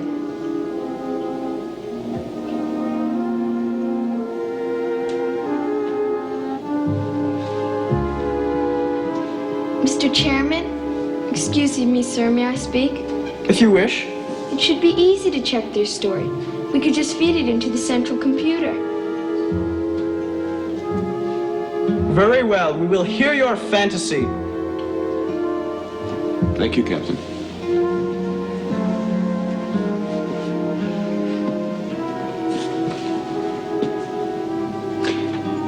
The facts, as we've come to know them, are these. Approximately 100 years after the Ark left lunar orbit, carrying the survivors of the Earth's catastrophe, it suffered a major mishap. Now, what this mishap is, whether it was due to a collision or malfunction, we don't know. But what we do know is the command bridge was destroyed.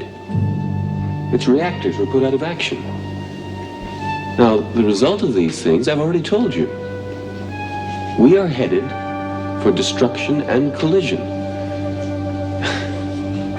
We've seen the bridge. It is not functioning, and the crew is dead.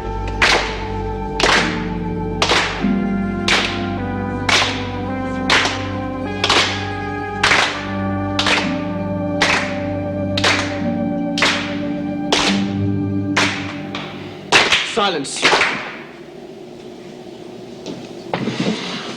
Perhaps you will tell me what we have been doing for the past 500 years. I don't know that, Captain. But I can tell you that we've been looking for the backup bridge. Good for you. What would you have suggested? That we put our heads in the sand and pretend it hadn't happened? Oh, I wouldn't. No, I really wouldn't. Look, who do you think you are?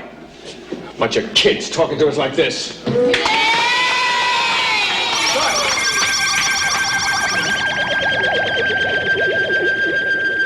Take him back to the holding area.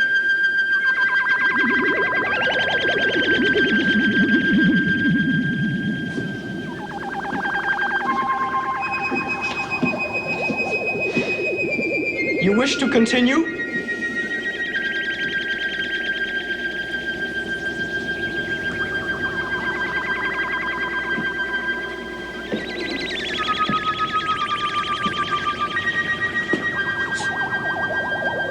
Why won't you listen?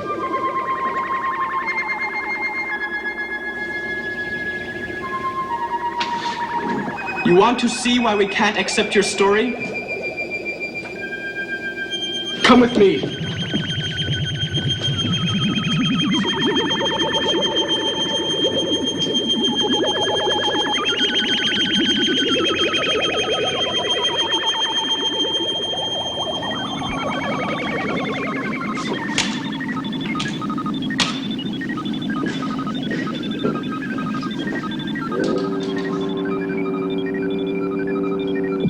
The reactors are out, you say? We'll see about that.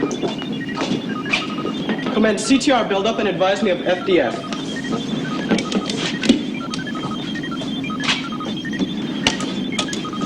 And I think you said the main bridge was destroyed. That's right, we saw it. But this is the main bridge. Do you see any damage here? Now, what else? Oh, yes, that business about a collision. Collision. Give me navigational plot.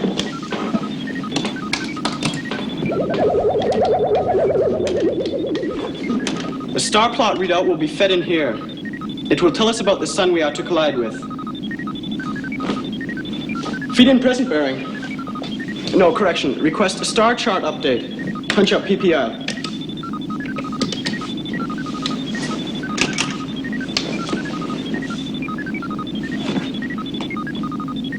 You see? Nothing. No suns, no planetoids, not even a stray meteor. Resume normal running. So, the whole thing was a lie. Captain, I would have Take him away.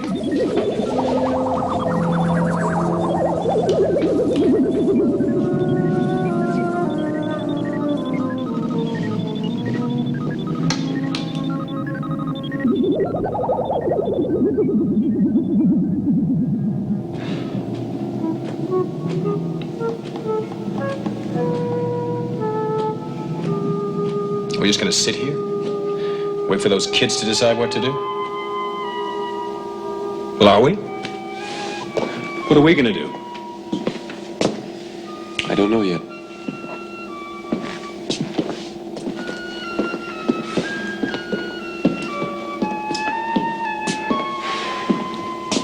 We could get through there. We could take over the bridge.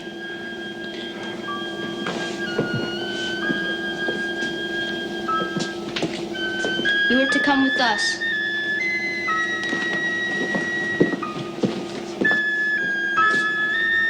Be all right.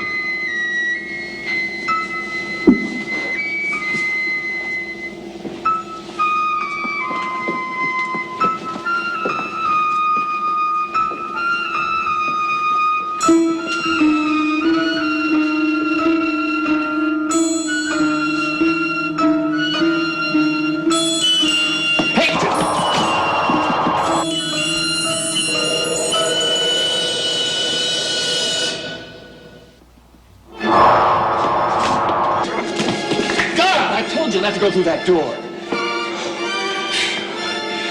What threw me back? I don't know, some kind of a power. Well, it must come from somewhere. Maybe there's a box around here somewhere.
Our decision is that you people are too dangerous even to keep in the holding area. So as captain having responsibility for the Ark, I have decided to let the men die. Die? You, I have decided to make a ward of the dome. You can't do that. If you kill them, it would be murder. Not at all. It would be illegal execution. But you have nothing to worry about. Perform your duties well and you will earn the same privileges as the crew. I might even allow you to be given the youth serum. We'll see. She is assigned to the play center. Have her quartered in the off-duty dormitory.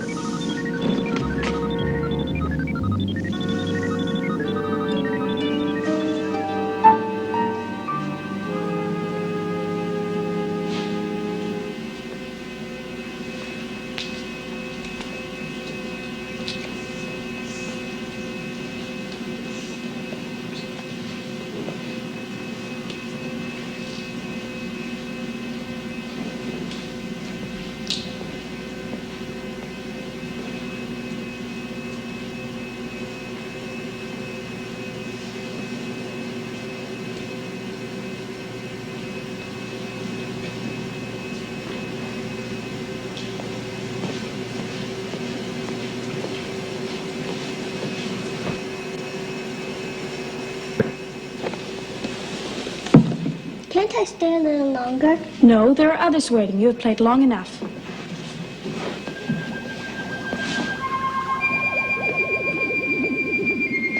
Eight.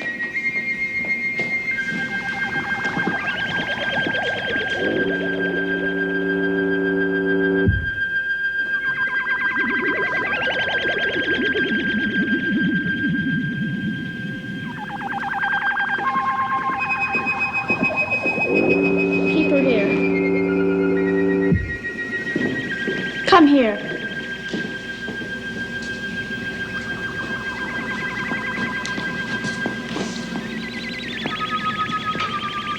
Have you been told what we do here? Well, to release stress and boredom, crew members are allowed playtime. Come with me.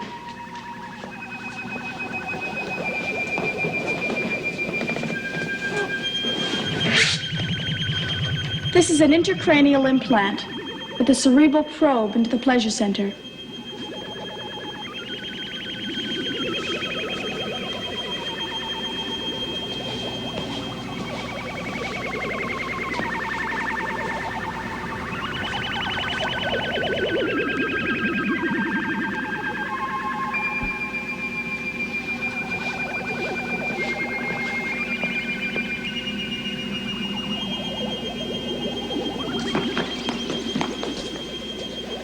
Don't they ever play games? Games? Yes. Like blind man's bluff, hide and seek, things like that. Show me. Well, someone has to be blindfolded. I need a large handkerchief. 15.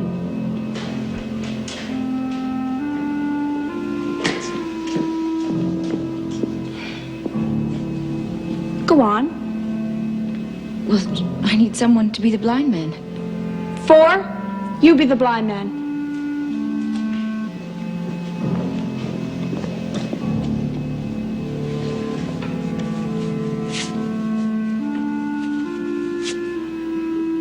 Is that all? Well, no, the others have to play too. Show me. Would you like to come here, please?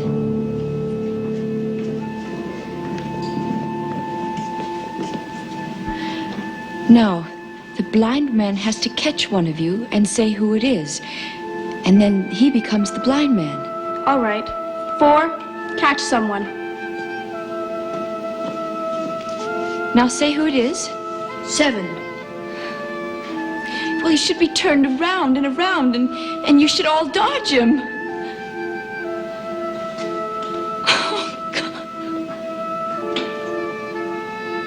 Oh. Well. 4.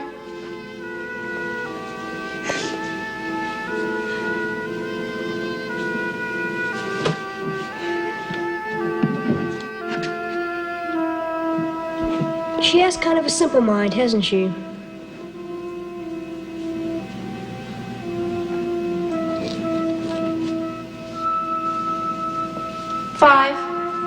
Take her to the duty dormitory. When she's in control of herself, she can come back here.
Please sit down.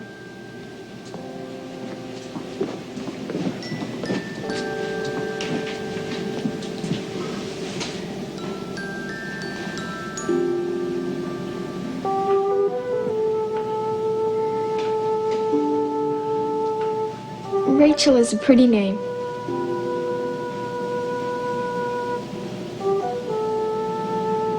Devin, Garth, Rachel, could you think of a name for me? I don't like 5. You can't do that. The computer won't accept it. I don't care. Could you take me to see Devin and Garth? Devin was telling the truth. The Ark is in danger. The central computer is never wrong. Well, it is this time. Please, you must believe me. Detail 4 and 11, I want the seal to the main arc closed. What about the men, sir? Leave them in the holding area for the moment. Then they can go across to research.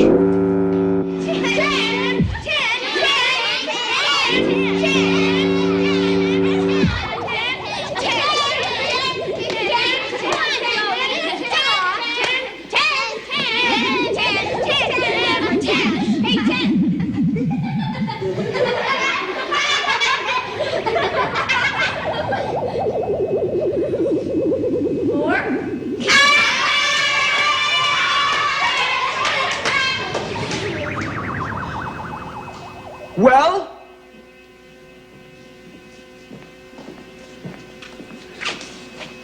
It's a game. Rachel taught us. So we are going to imitate the primitives, are we? Where is the woman? I sent her to the duty dormitory to rest. Under surveillance? Yeah, 5 went with her.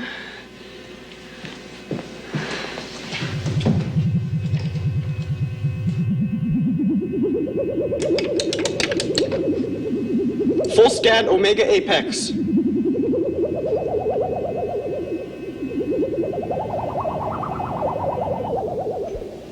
Sarah would be a pretty name for you. Could you think of a name for 7 as well? Well, for 7, I think David.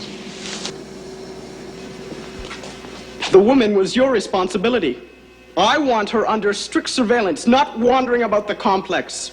And these primitive play games, discontinue them until I give a further directive.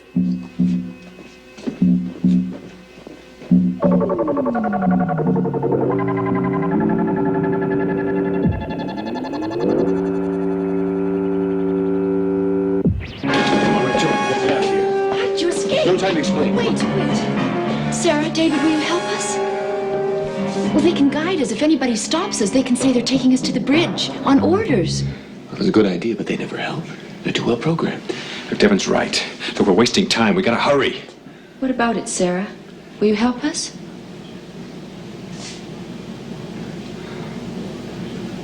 David?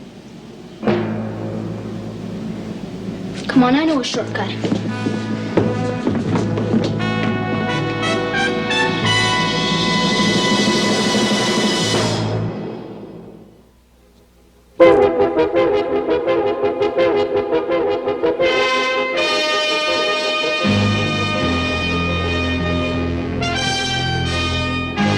As soon as they are found, they are to be put in the sonic separators. The woman as well. That is against the rules of the Ark. Rules? If those people aren't caught, there may not be any Ark.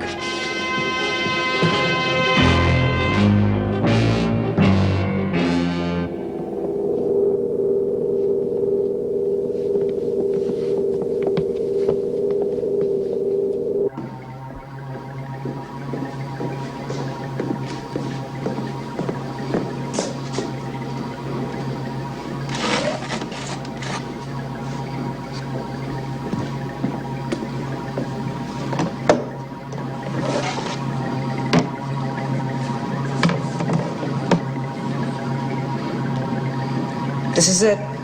It's a low impedance alternator output.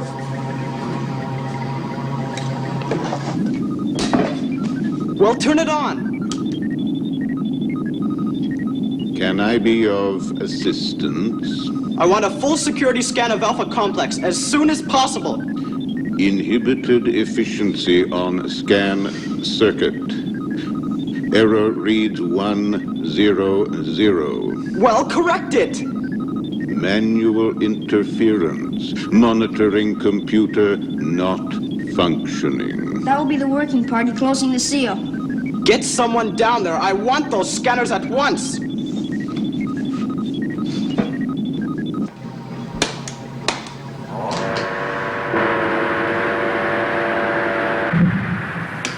That's got it.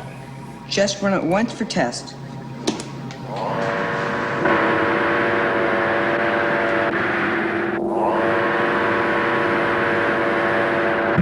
That's fine. Let's check diars.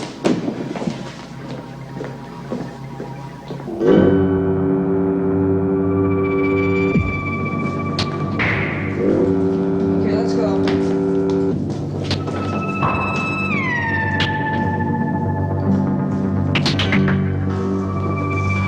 Scanner circuits are out. I know we're working on it. The captain wants the scanners on. The primitives are loose. Finish up here and report to the bridge.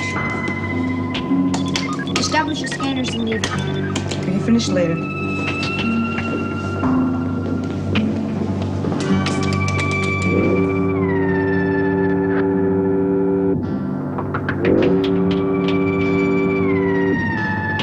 Don't move, you'll bring the scanner on. It's all right. We'll have time to get through the door.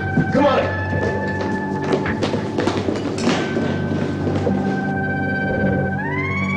There they are. Send a party down and bring them up here. Here, try the key.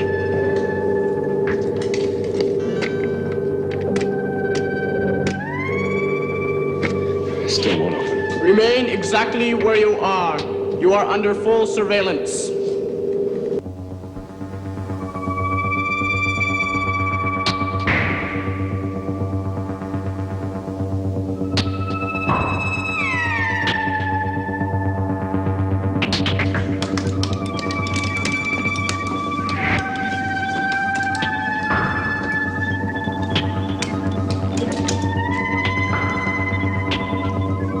seal is closed now, and it will never be opened again. Oh, yes, it will, because we're getting out of here right now. Enough! Stop it! What are you afraid of, Captain?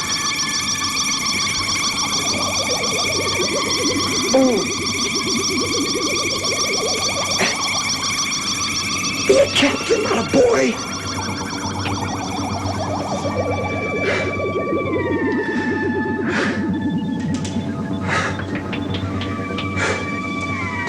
Because you are afraid, Captain. Not of me. Not of the machines. But you're afraid of something. Something that came in here when we broke the seal.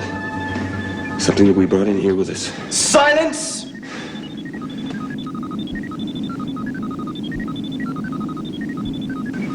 The first visitors in 500 years, and you're not even curious? Just afraid.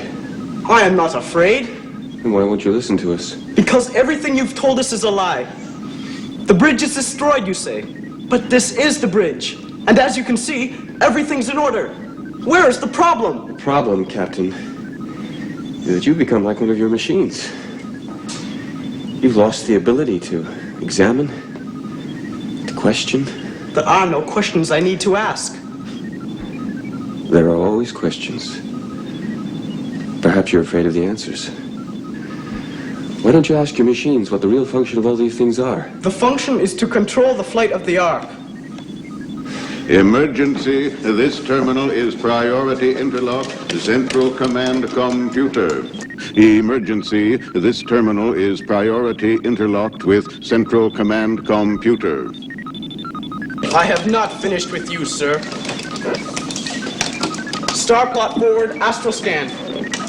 Cryogenic shield on. CTR plasma emergency pulse 50 million degrees. 60, 75, 90, 100 million degrees, full optimum. Stable and holding. We are now locking. 5, 4, 3, 2, now. We now have field drive interlock. Astro reader read out. Obstacle hazard relative bearing 6 degrees, 4 minutes starboard bow. Mass reading of 1,600. Gravitational drag 3 minutes at the earliest. Impact estimated 4 minutes 40. Escape course correction to read gyro heading 075. Full field drive 30 seconds minimum. Update course computers and standby. Drive control course computer updated and standing by. Interlock and standby. Drive control interlocking. We have interlock and standing by. Navigational star plot interlocking. We have interlock and standing by.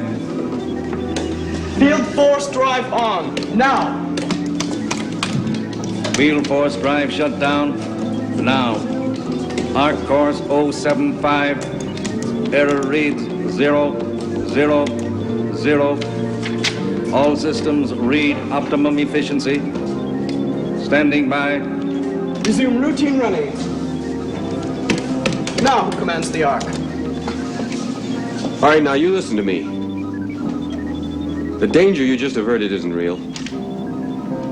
Your machines, these computers, create these dangers for training purposes. Machines are here to teach you, not to control you. The problem is, the danger is that they will control you because you never question them. How is it that you never knew about the collision before it happened? Why didn't your machines tell you before? Quiet! We have heard enough! Get them off the bridge! Just a minute. You better listen to me. Devin, no! Captain, don't make me do this. No. No, we shall be propelled into deep space. We'll lose our support systems. Separation system activated and counting down. No! No, abort, abort!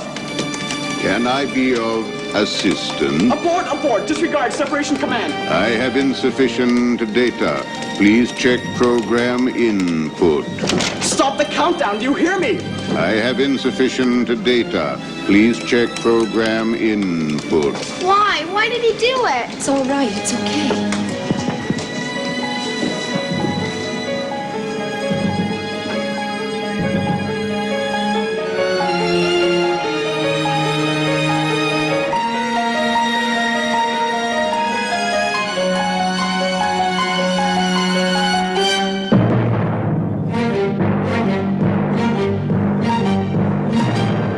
Simulated separation procedure incorrect. Rerun sequence, inject course correction and forward speed control calculations. Simulation separation rewind completed. Please commence correct sequence.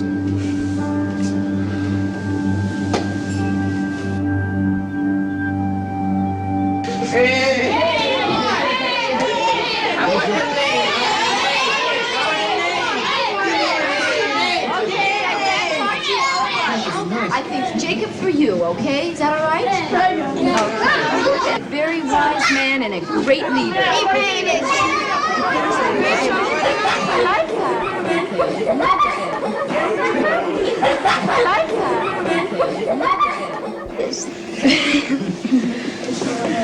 Rachel, have you a name for me? I think Elizabeth for you. Do you like that? Elizabeth. I like that.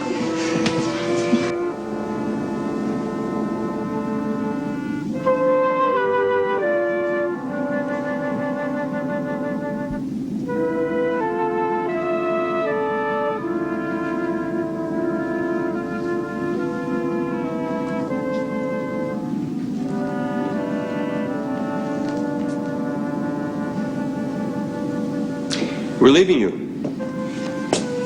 We have our own responsibilities, or we would join you. When we find the backup bridge, we'll come for you. Your training could be needed.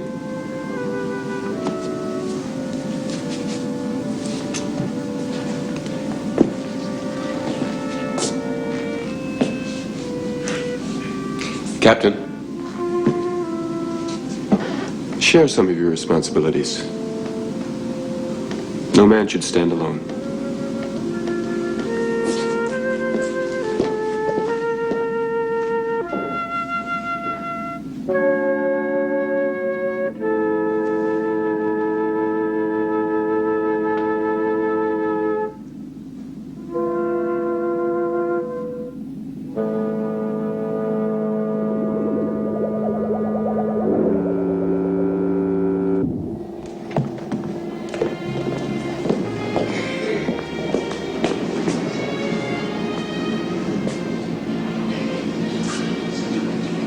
What is it, sweetheart?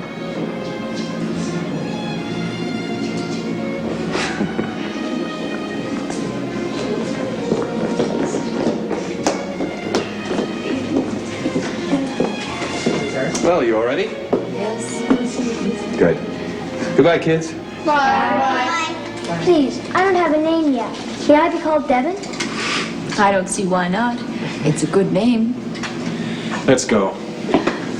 Bye. Bye.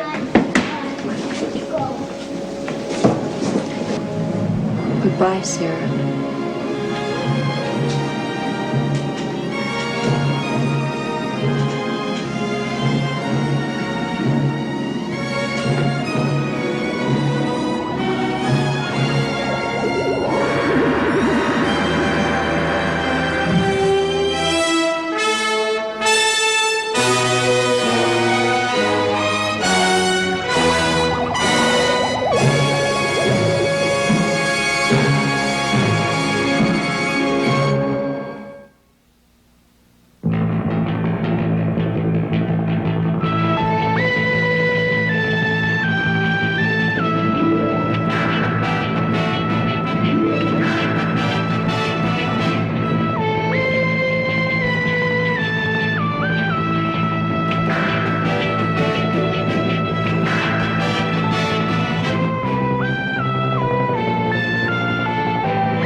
Look who's at McDonald's. There's a cheeseburger here with my name on it. It's Garfield Days at McDonald's. Now when you get your kids McDonald's Happy Meal, Here, cheeseburger. they'll get one of 4 exclusive Garfield push toys. I'm so adorable, it's scary. There's Garfield on a scooter, a skateboard, Cheeseburger. a 4-wheeler, even a motor scooter. Garfield, would you watch my cheeseburger, please? Trust me. So hurry, Garfield Days won't last forever. McDonald's Garfield Happy Meal. Collect all 4.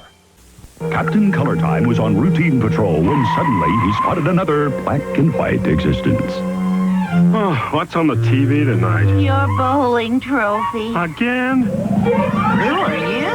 I'm Captain Color Time, here to add a little color time to your life. Wow. TV. Stereo. VCR. It's just that easy when you rent to own from Color Time. Christmas special. First month half price. Call today. Baby head enterprise, baby head enterprise. She can do a headstand right before your eyes. Just like me. Baby head enterprise has her feet in the air. She can do a headstand anywhere.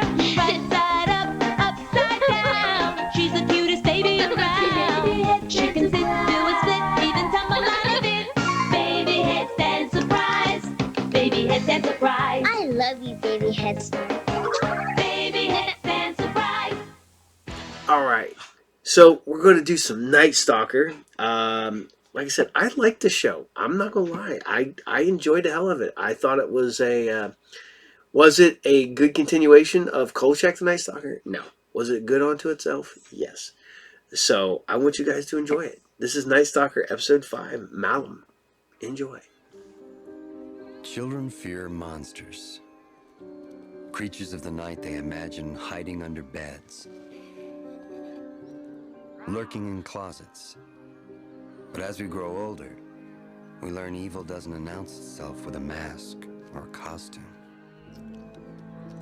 That the deepest, most dangerous terrors are those not disguised, but those hidden in plain sight. Nice mask, freak show. Give it back. Make us. Whoa, freak show's got a knife. Let me see it, doofus. It's mine. I said give it. Leave him alone. What are you gonna do about it, Carver? What are you gonna do about it, Blakely? That's enough. Justin's got a knife. We were I'll just... handle it. You boys run along.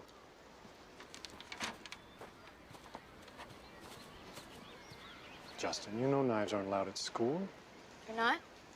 Students caught with weapons are subject to expulsion. Now, you're new here, so this time I'll just take the knife and leave you with a warning. Yes, sir. Mr. Jeffries. Thank you. That's not yours. Mr. Seaver, this school has a no-tolerance policy toward knives. The knife's his. Give it back.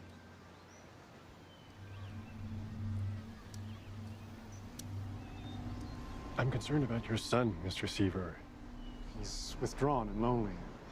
In my experience, children act that way when they have trouble at home. You'll suffer for this.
Mr. Kojak. Detective. I hate this kind of case. It always gets you. No matter how long you've been a cop or how many dead bodies you've seen.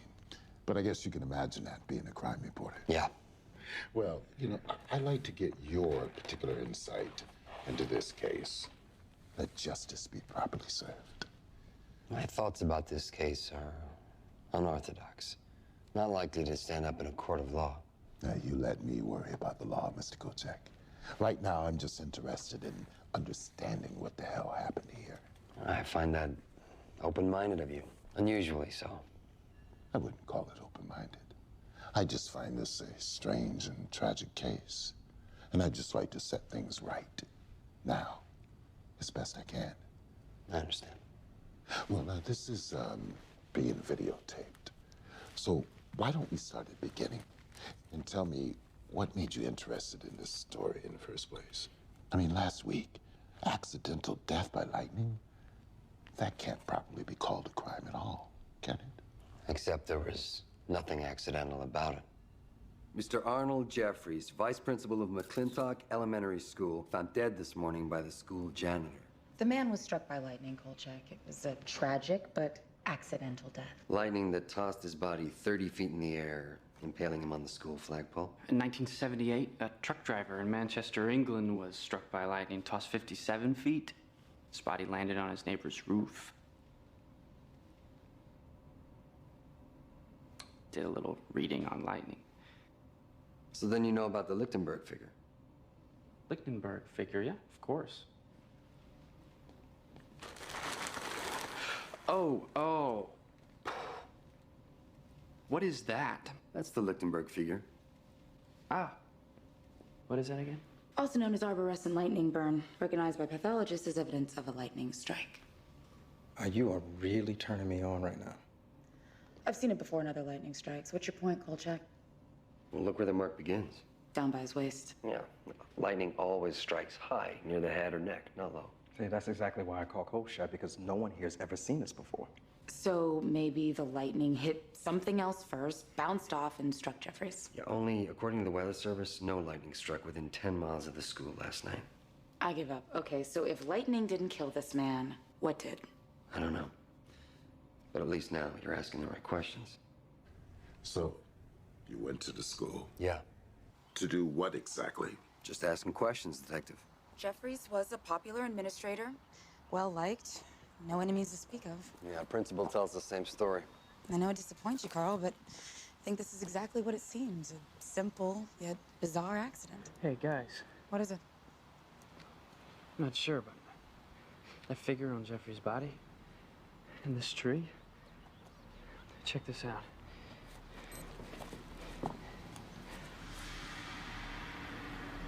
They're the same. I don't get it.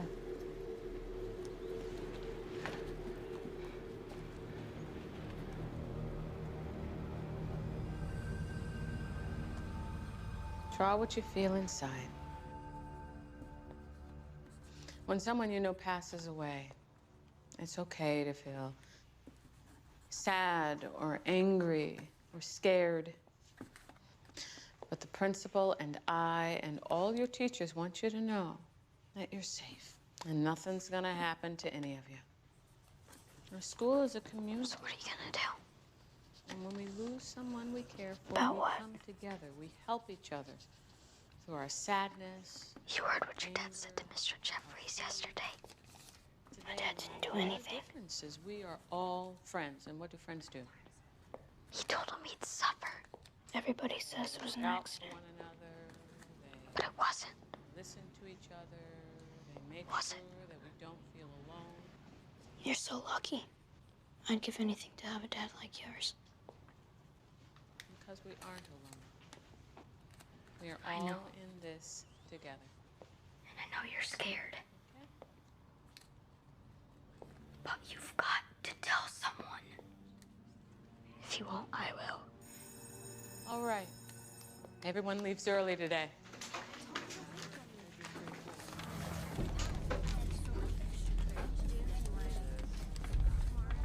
And you're convinced that this is the day Justin Seaver made this drawing?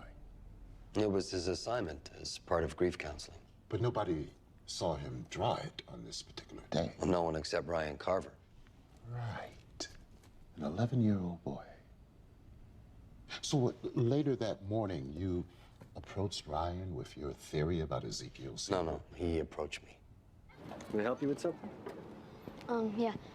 You were asking people about who's carving into that tree, right? That's right. Is there something you want to tell us? It was my friend, Justin Seaver. His dad got really mad at Mr. Jeffries for taking away his knife. He told him he would suffer. Do you know where we could find Justin's father? Over there with Justin. Do you think Justin's dad hurt Mr. Jeffries? I don't know. I heard he hurt someone where Justin used to live. That's why they moved here. Do you know where that is? I don't know. Justin doesn't talk much. Doesn't have a lot of friends. Except for you. My dad says you should be nice to people that are less fortunate than you are. Ryan? What's going on here? I'm Carl Kolchak with the Beacon. I'm Dan Carver with the LAPD. You normally interview kids without their parents' permission? No, Dad. I came to them. I was telling them about Mr. Seaver. Yeah? What about Mr. Seaver? We won't print anything your son's told us, Mr. Carver. Good thing. So that's when it all began. Kolchak twisting up your mind. Isn't that right? No, that's not how it happened. He spoke to my son, that's all. You're trying to tell me he didn't talk to you about evil, possession? No, not then. Come on, Dan. You know what we're looking at here? And you're gonna go to prison. The question is, for how long? And I know a guy like you couldn't do something like this unless Kolchak fed you some pretty crazy ideas. That he did. Dan, I'm not asking you to do anything wrong. I'm just asking you to lay the blame for this terrible tragedy where it belongs. On Carl Kolchak.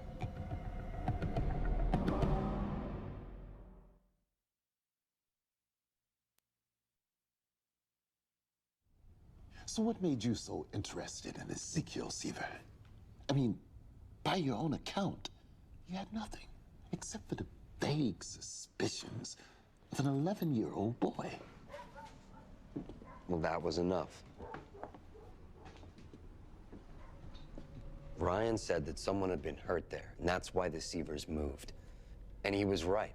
What are we looking for exactly? Anything that sheds light on the mysterious Mr. Seaver.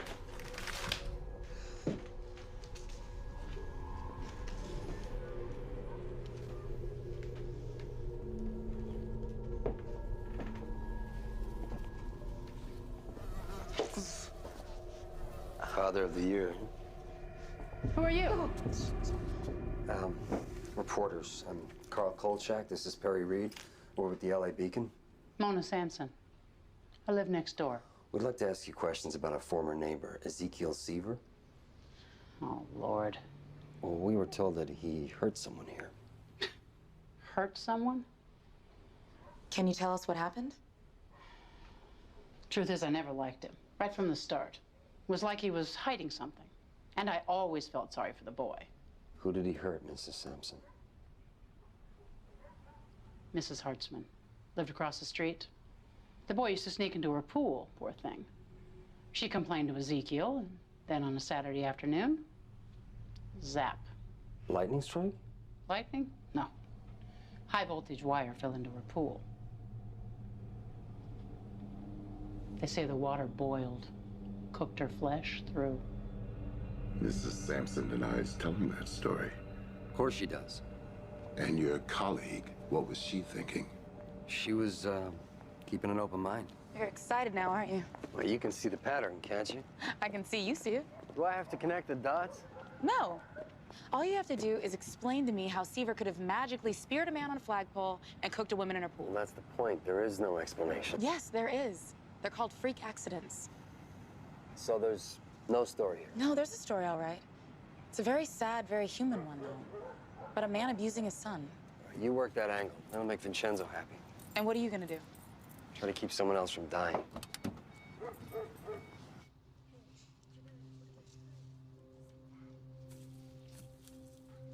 You don't know what it's like. Your dad is so nice. You should tell somebody, Justin. If you won't, I will. No, don't. I just wish I could live with you.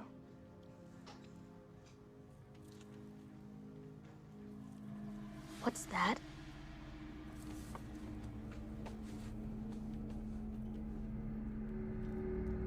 Dr. Lawrence? I'm Carl Kolchak. I'm a reporter. Who you are. You're the reporter who's been asking all the crazy questions. We need to talk. Now it's not a good time. Well, it concerns Justin Seaver. You know why his father moved here. The woman who was killed. I've heard the rumors about Ezekiel Seaver, and I don't put any stock in them. It just seems that anyone who crosses him ends up dead. Are you trying to scare me? I'm asking you to share any information you have about Ezekiel Seaver abusing his son. And why would I do that? Because publicly exposing him may be the only thing to stop him. If Justin Seaver has any problems, I'll report them to the Department of Social Services, not the newspaper. And report it anonymously to protect yourself. I hardly think that's necessary, Mr. Kolchak. In case you change your mind. Yeah. I hope you do.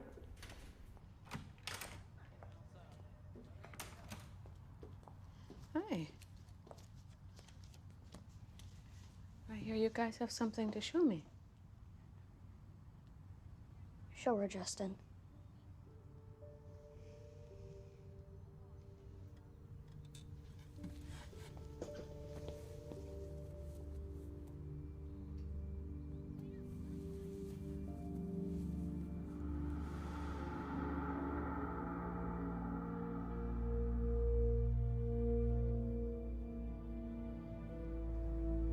What do you think you're doing? Are you looking to get me in trouble? No. They'll take you away. You'll wind up in foster care. Is that what you want? What I do, everything I do, is for you. Remember that. Now let's fix this.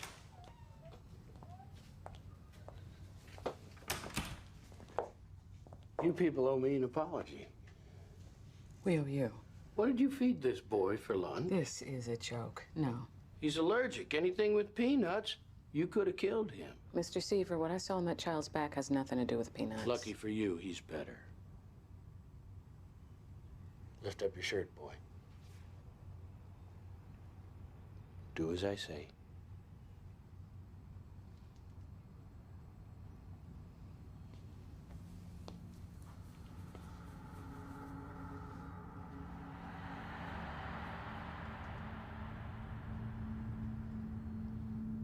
I'm taking him home now.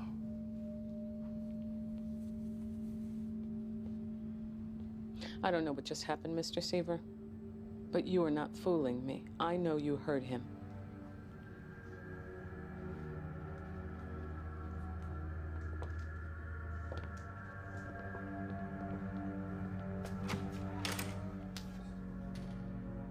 Ryan told you about the incident at school.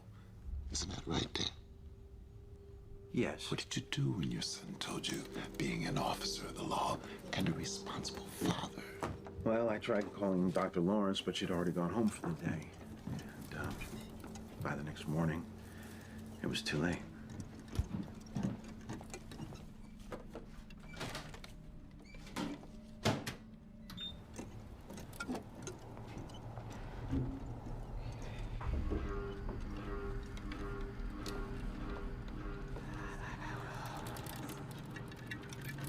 Hello?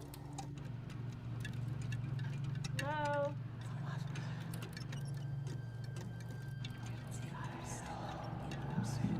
Anybody out there?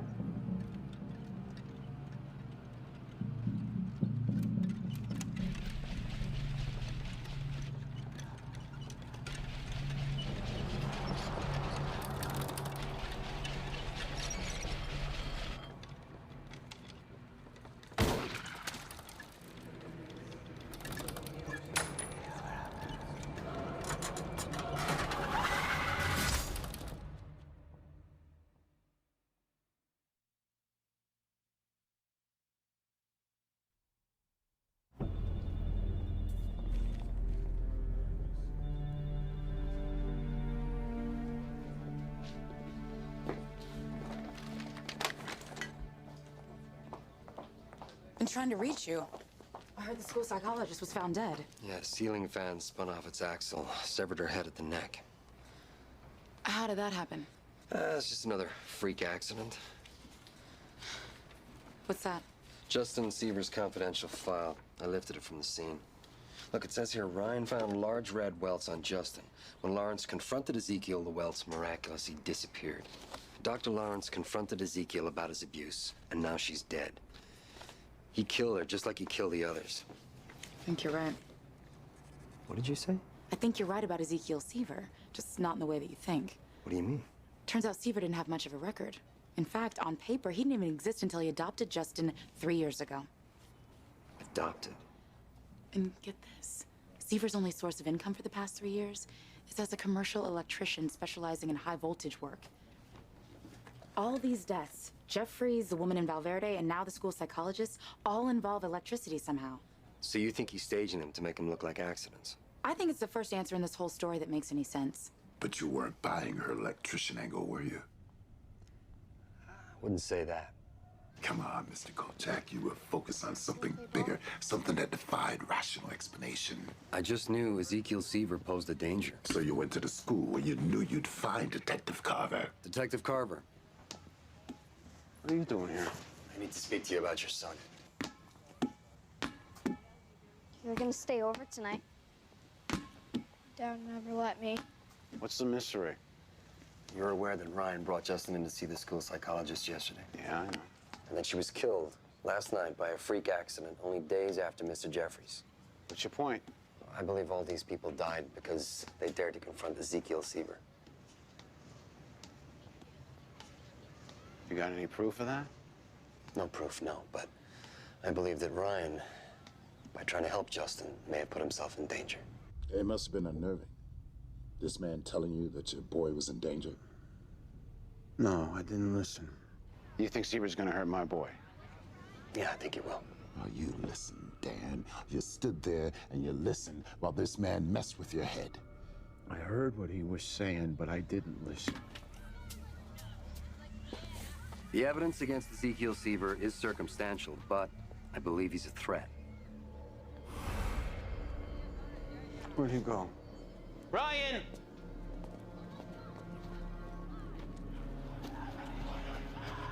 Hey, Ryan!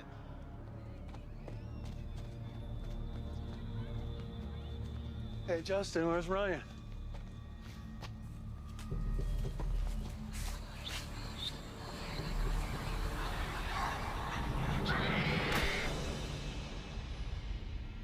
Ryan! He had you right where he wanted you, didn't he? Come on, Dan. Kolchak's timing. Warning you your boy would be taken before it happened. You were ready to believe his wild theories. So anything on Ryan Carver? Jane's down at the precinct. The cops brought Ezekiel and Justin in for questioning. A lot of good that's gonna do. What about you? I got Detective Carver to talk off the record. Turns out Ezekiel's not Ezekiel. Up until 3 years ago, Ezekiel was Arthur Summers' seminary novitiate. He was studying to be a priest. So what happened 3 years ago? He got expelled from the church for conducting an unauthorized ritual. An exorcism. You're kidding.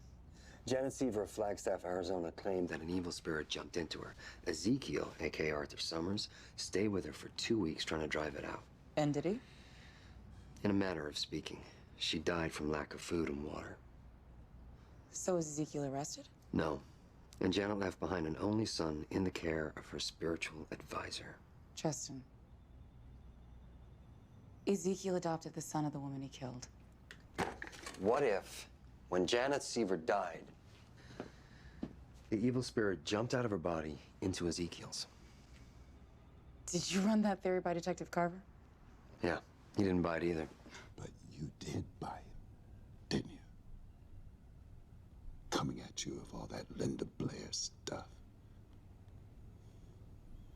You were beginning to believe him, even though you wouldn't admit it. Not to him, not to anyone.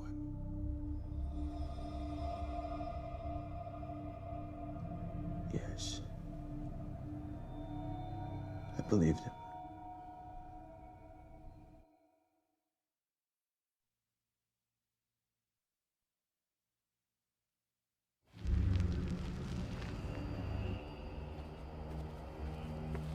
While the police were busy questioning Ezekiel Seaver about Ryan's disappearance, you took the opportunity to break into his house. Detective Carver didn't know what you were up to, did he? I know what you're doing. What I'm doing?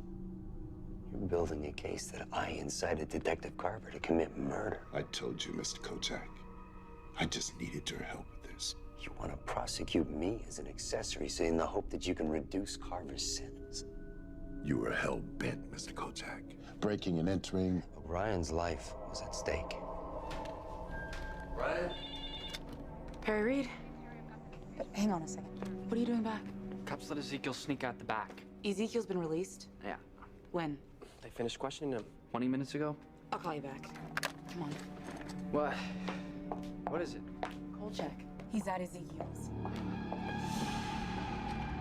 Ryan.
Hi, I'm Perry Reed with the Beacon. Excuse me. I just need to ask you some questions. Kolchak. So, everyone thinks you kidnapped Ryan Carver. You have to leave now. You know, this is your chance to clear your name, Mr. Seaver.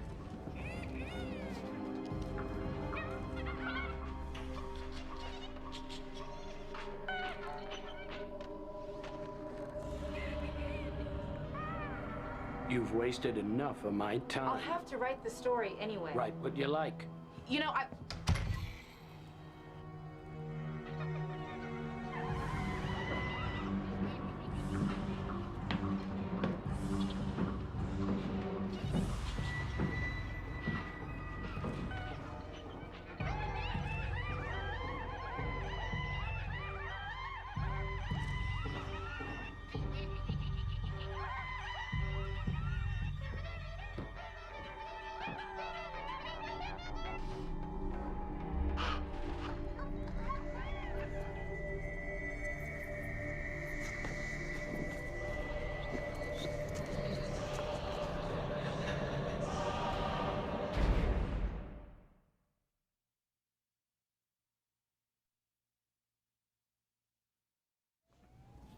Malum.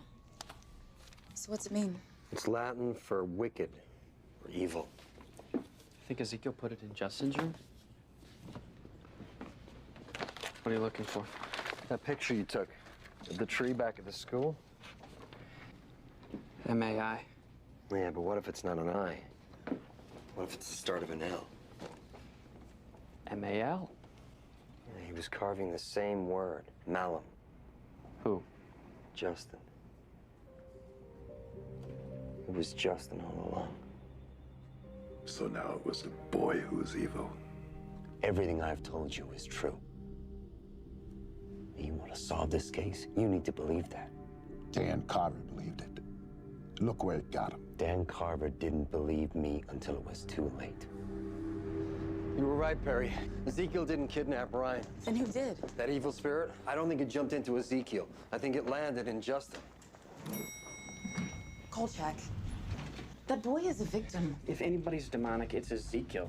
This guy's room is a religious shrine. After Justin's mother died, he chose the name Ezekiel. Prophet? Yeah, who believed he was the watcher of lost souls. And that's what he's become. Justin's responsible for everything we've seen. Justin is the demonic one? Both houses filled with candy wrappers, video games. The kid's in charge. Ezekiel's the prisoner. Ryan told us that Ezekiel was the one who threatened Jeffries. But what if Ezekiel wasn't threatening him? What if he was warning him about Justin? What about the welts all over his body, huh? What about the death of Dr. Lawrence? Justin did himself. Why would he do that, even if he could? For the same reason he left a tree-shaped mark on Jeffrey's body and used electricity to kill him. Which is? To draw attention to Ezekiel and make him look suspicious. To get rid of him.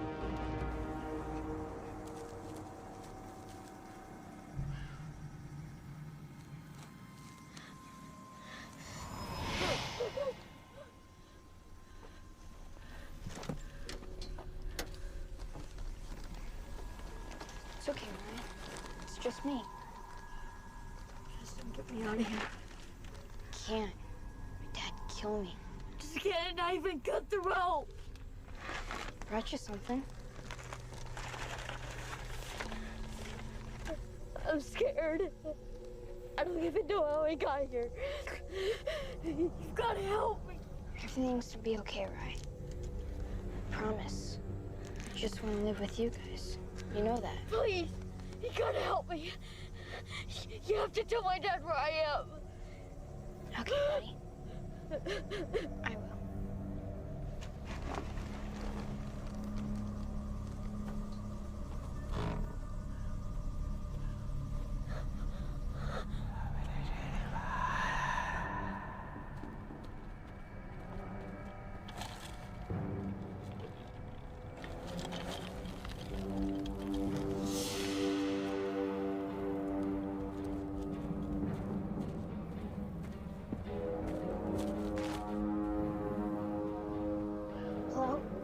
Carver, it's Justin. You need to come quick. It's about Ryan. Where are you, Justin? Are you home? Don't meet me here.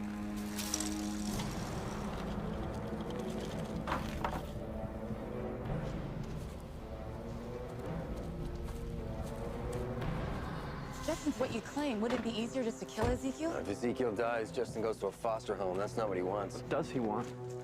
A brother and a new father. Detective Carver?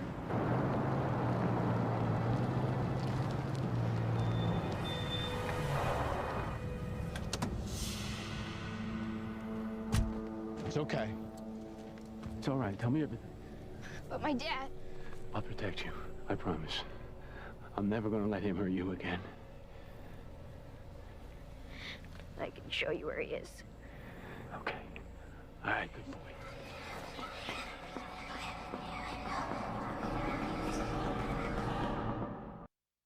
Did you find anything? No sign of Ryan, but Justin's stuff is all packed. Detective Carver's not answering. Wait. Listen. Detective Carver requests emergency services, Ranch Road. ETA, please advise. Ranch Road, I know where that is. Stand up. Which way, Justin? What if my dad's there? Don't you worry about that, son. I'll deal with him.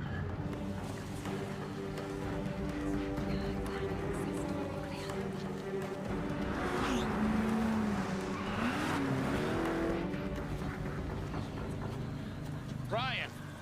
No!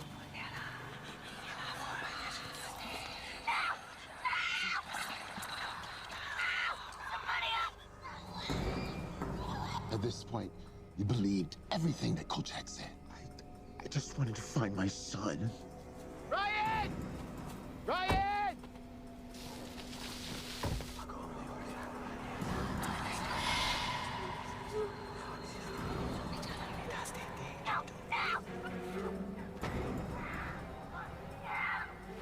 He did this. He caused this pain, this suffering. I'm putting a stop to it. I'm taking you back. Yeah, Kolchak had gotten inside your mind. You were sure that this man was evil. I thought he was gonna hurt my son. Get your hands off him!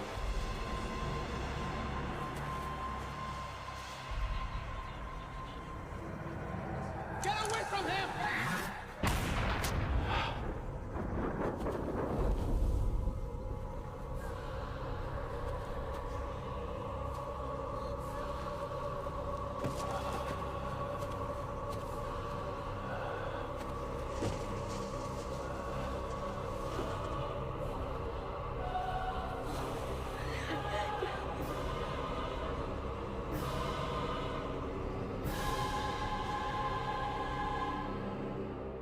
I got there too late. And this drawing that Justin allegedly did during grief counseling, you took it as proof? It is proof that Justin set this whole thing up so that Detective Carver would kill Ezekiel. Carver was cleared of any wrongdoing in the shooting of Ezekiel Seaver. The whole thing would have stopped right there if you had let it.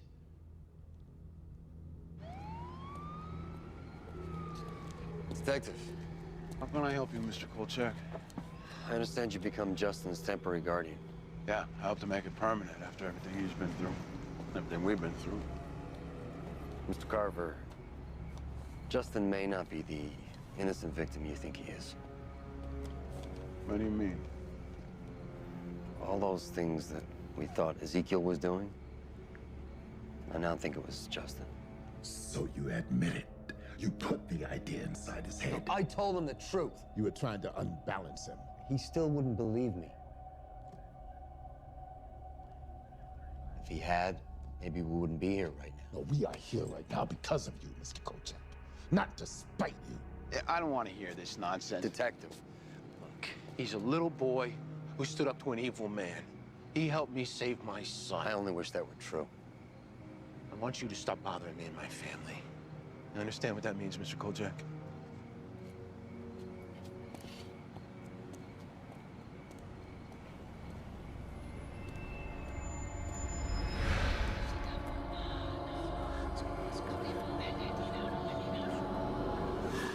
He tried to tell me that he was evil, and I didn't believe him. Until what? Until we got home, and Ryan started telling me that he was afraid of Justin, that Justin was going to kill him. And then I found this packed of Justin's things, and I finally knew that it was true, that everything Kolchak had told me was true. Why did you tell somebody, Dan? I didn't believe Kolchak. Why would anybody believe me? You don't believe me, even now. Dan. I knew that unless I did it, Justin was going to kill Ryan. So he wouldn't have to share me with anybody. So I held him down. And I put my hand over his mouth so he couldn't scream. And I slit his throat. Using this. Only that's not how it happened, Dan. You didn't find this in Justin's things. Kolchak gave it to you. He drew it himself and gave it to you to prove that Justin was evil. He told you to kill that poor, defenseless little boy. He tried to convince you that that was the only way to rid your house of this evil. And in your confused, agitated state, having just lost and regained your son, having shot and killed the man who abducted him, you believed Kolchak's lies.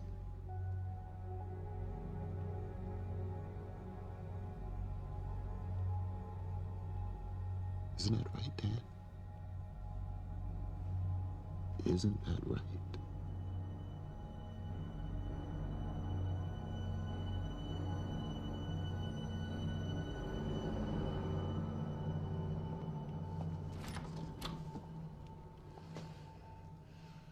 You're free to go.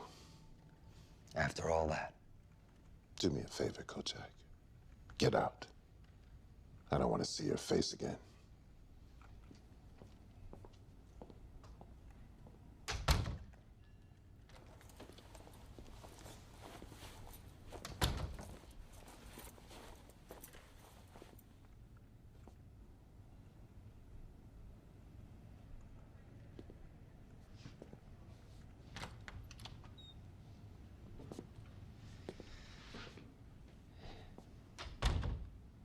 So you're taking the blame for what happened? It is my fault. No one else. I have to ask you one more question, Detective. Yeah, what's that? If you stabbed Justin to protect Ryan, why would you kill him in the room where you know your son would find him?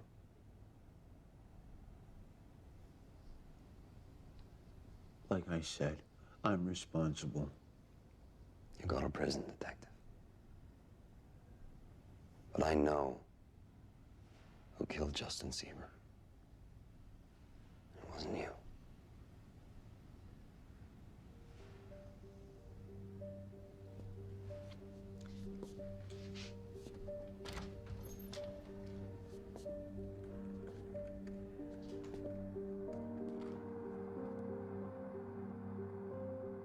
Evil hides, not just in darkness and shadows, but in lies and deceit. Abusing kindness, trust, compassion, and turning the good against themselves, so that the most kind-hearted fail to recognize the danger until it's too late.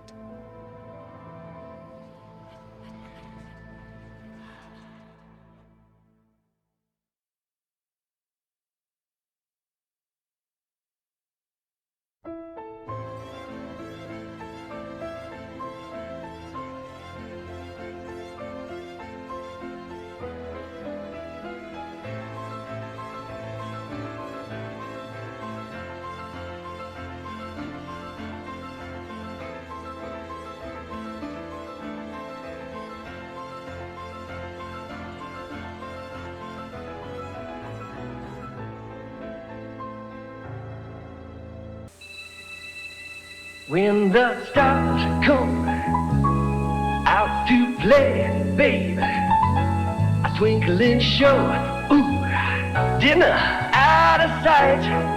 Yeah, the night time is going light time. Big Dipper at McDonald's. Showtime is not tonight.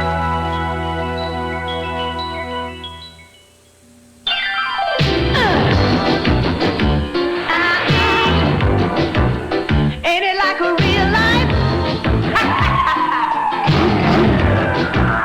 Talking about real life. Mom's homemade pie. Now, Cool Whip. I want my Cool Whip. There isn't a fresh homemade pie that doesn't hunger for the fresh homemade taste of Cool Whip. Cool Whip. One fresh homemade taste deserves another. Time for Wrigley's Spearmint Gum. Wrigley's Spearmint? What is Wrigley's Spearmint? Well, it's pure chewing satisfaction. Data, please. Cool and refreshing. Chewing enjoyment goes on and on. Analysis? Wrigley's Spearmint is pure chewing satisfaction. Yeah. So how come you never talked to me before? Wrigley's Spearmint is pure chewing satisfaction. Hey, I hope you guys are still digging Night Stalker. Not a whole lot of episodes left. Not a whole lot of episodes were made. It was dropped on ABC, went over to SciFi channel, and they finished it up over there. That's what a lot of shows did back in the day, evidently. SciFi channel was a repository for failed TV shows that I really wish some of them would have got picked back up by SciFi channel, but it was never meant to be. Like Firefly, I'm looking at you. So, on that note, we're going to say goodbye for that, and we're going to talk about some vinyl. We're going to talk about double Quentin Tarantino, I guess. This is the Quentin Tarantino, Robert Rodriguez movie, From Dusk Till Dawn, which has one of the best rockin' soundtracks ever for bluesy rock and stuff. It's so awesome. And we're going to talk about some, going the other way, we're going to talk about some Man with the Iron Fist. The RZA was the director, produced by Quentin Tarantino. And then good stuff, good stuff. Yeah, and some smart food. And the only thing is that every time I see Iron Fist, I think of Danny Rand from Marvel Comics. It is. And it's an early appearance of Batista as Brass Body, and that would have been cool, man. He would have made a great Colossus. Just saying. Go look into it. Both are good soundtracks. This one's more rap. This is more bluesy rock. Depends on the mood you're in. That's where I'm at. Because legitimately, this has one of my favorite songs, The Baddest Man Alive. For those who don't know, that was my buddy Aaron Williams' intro music for the longest time. Aaron Williams, a great professional wrestler, local guy. Good guy. Could make a mop look like he was putting him over.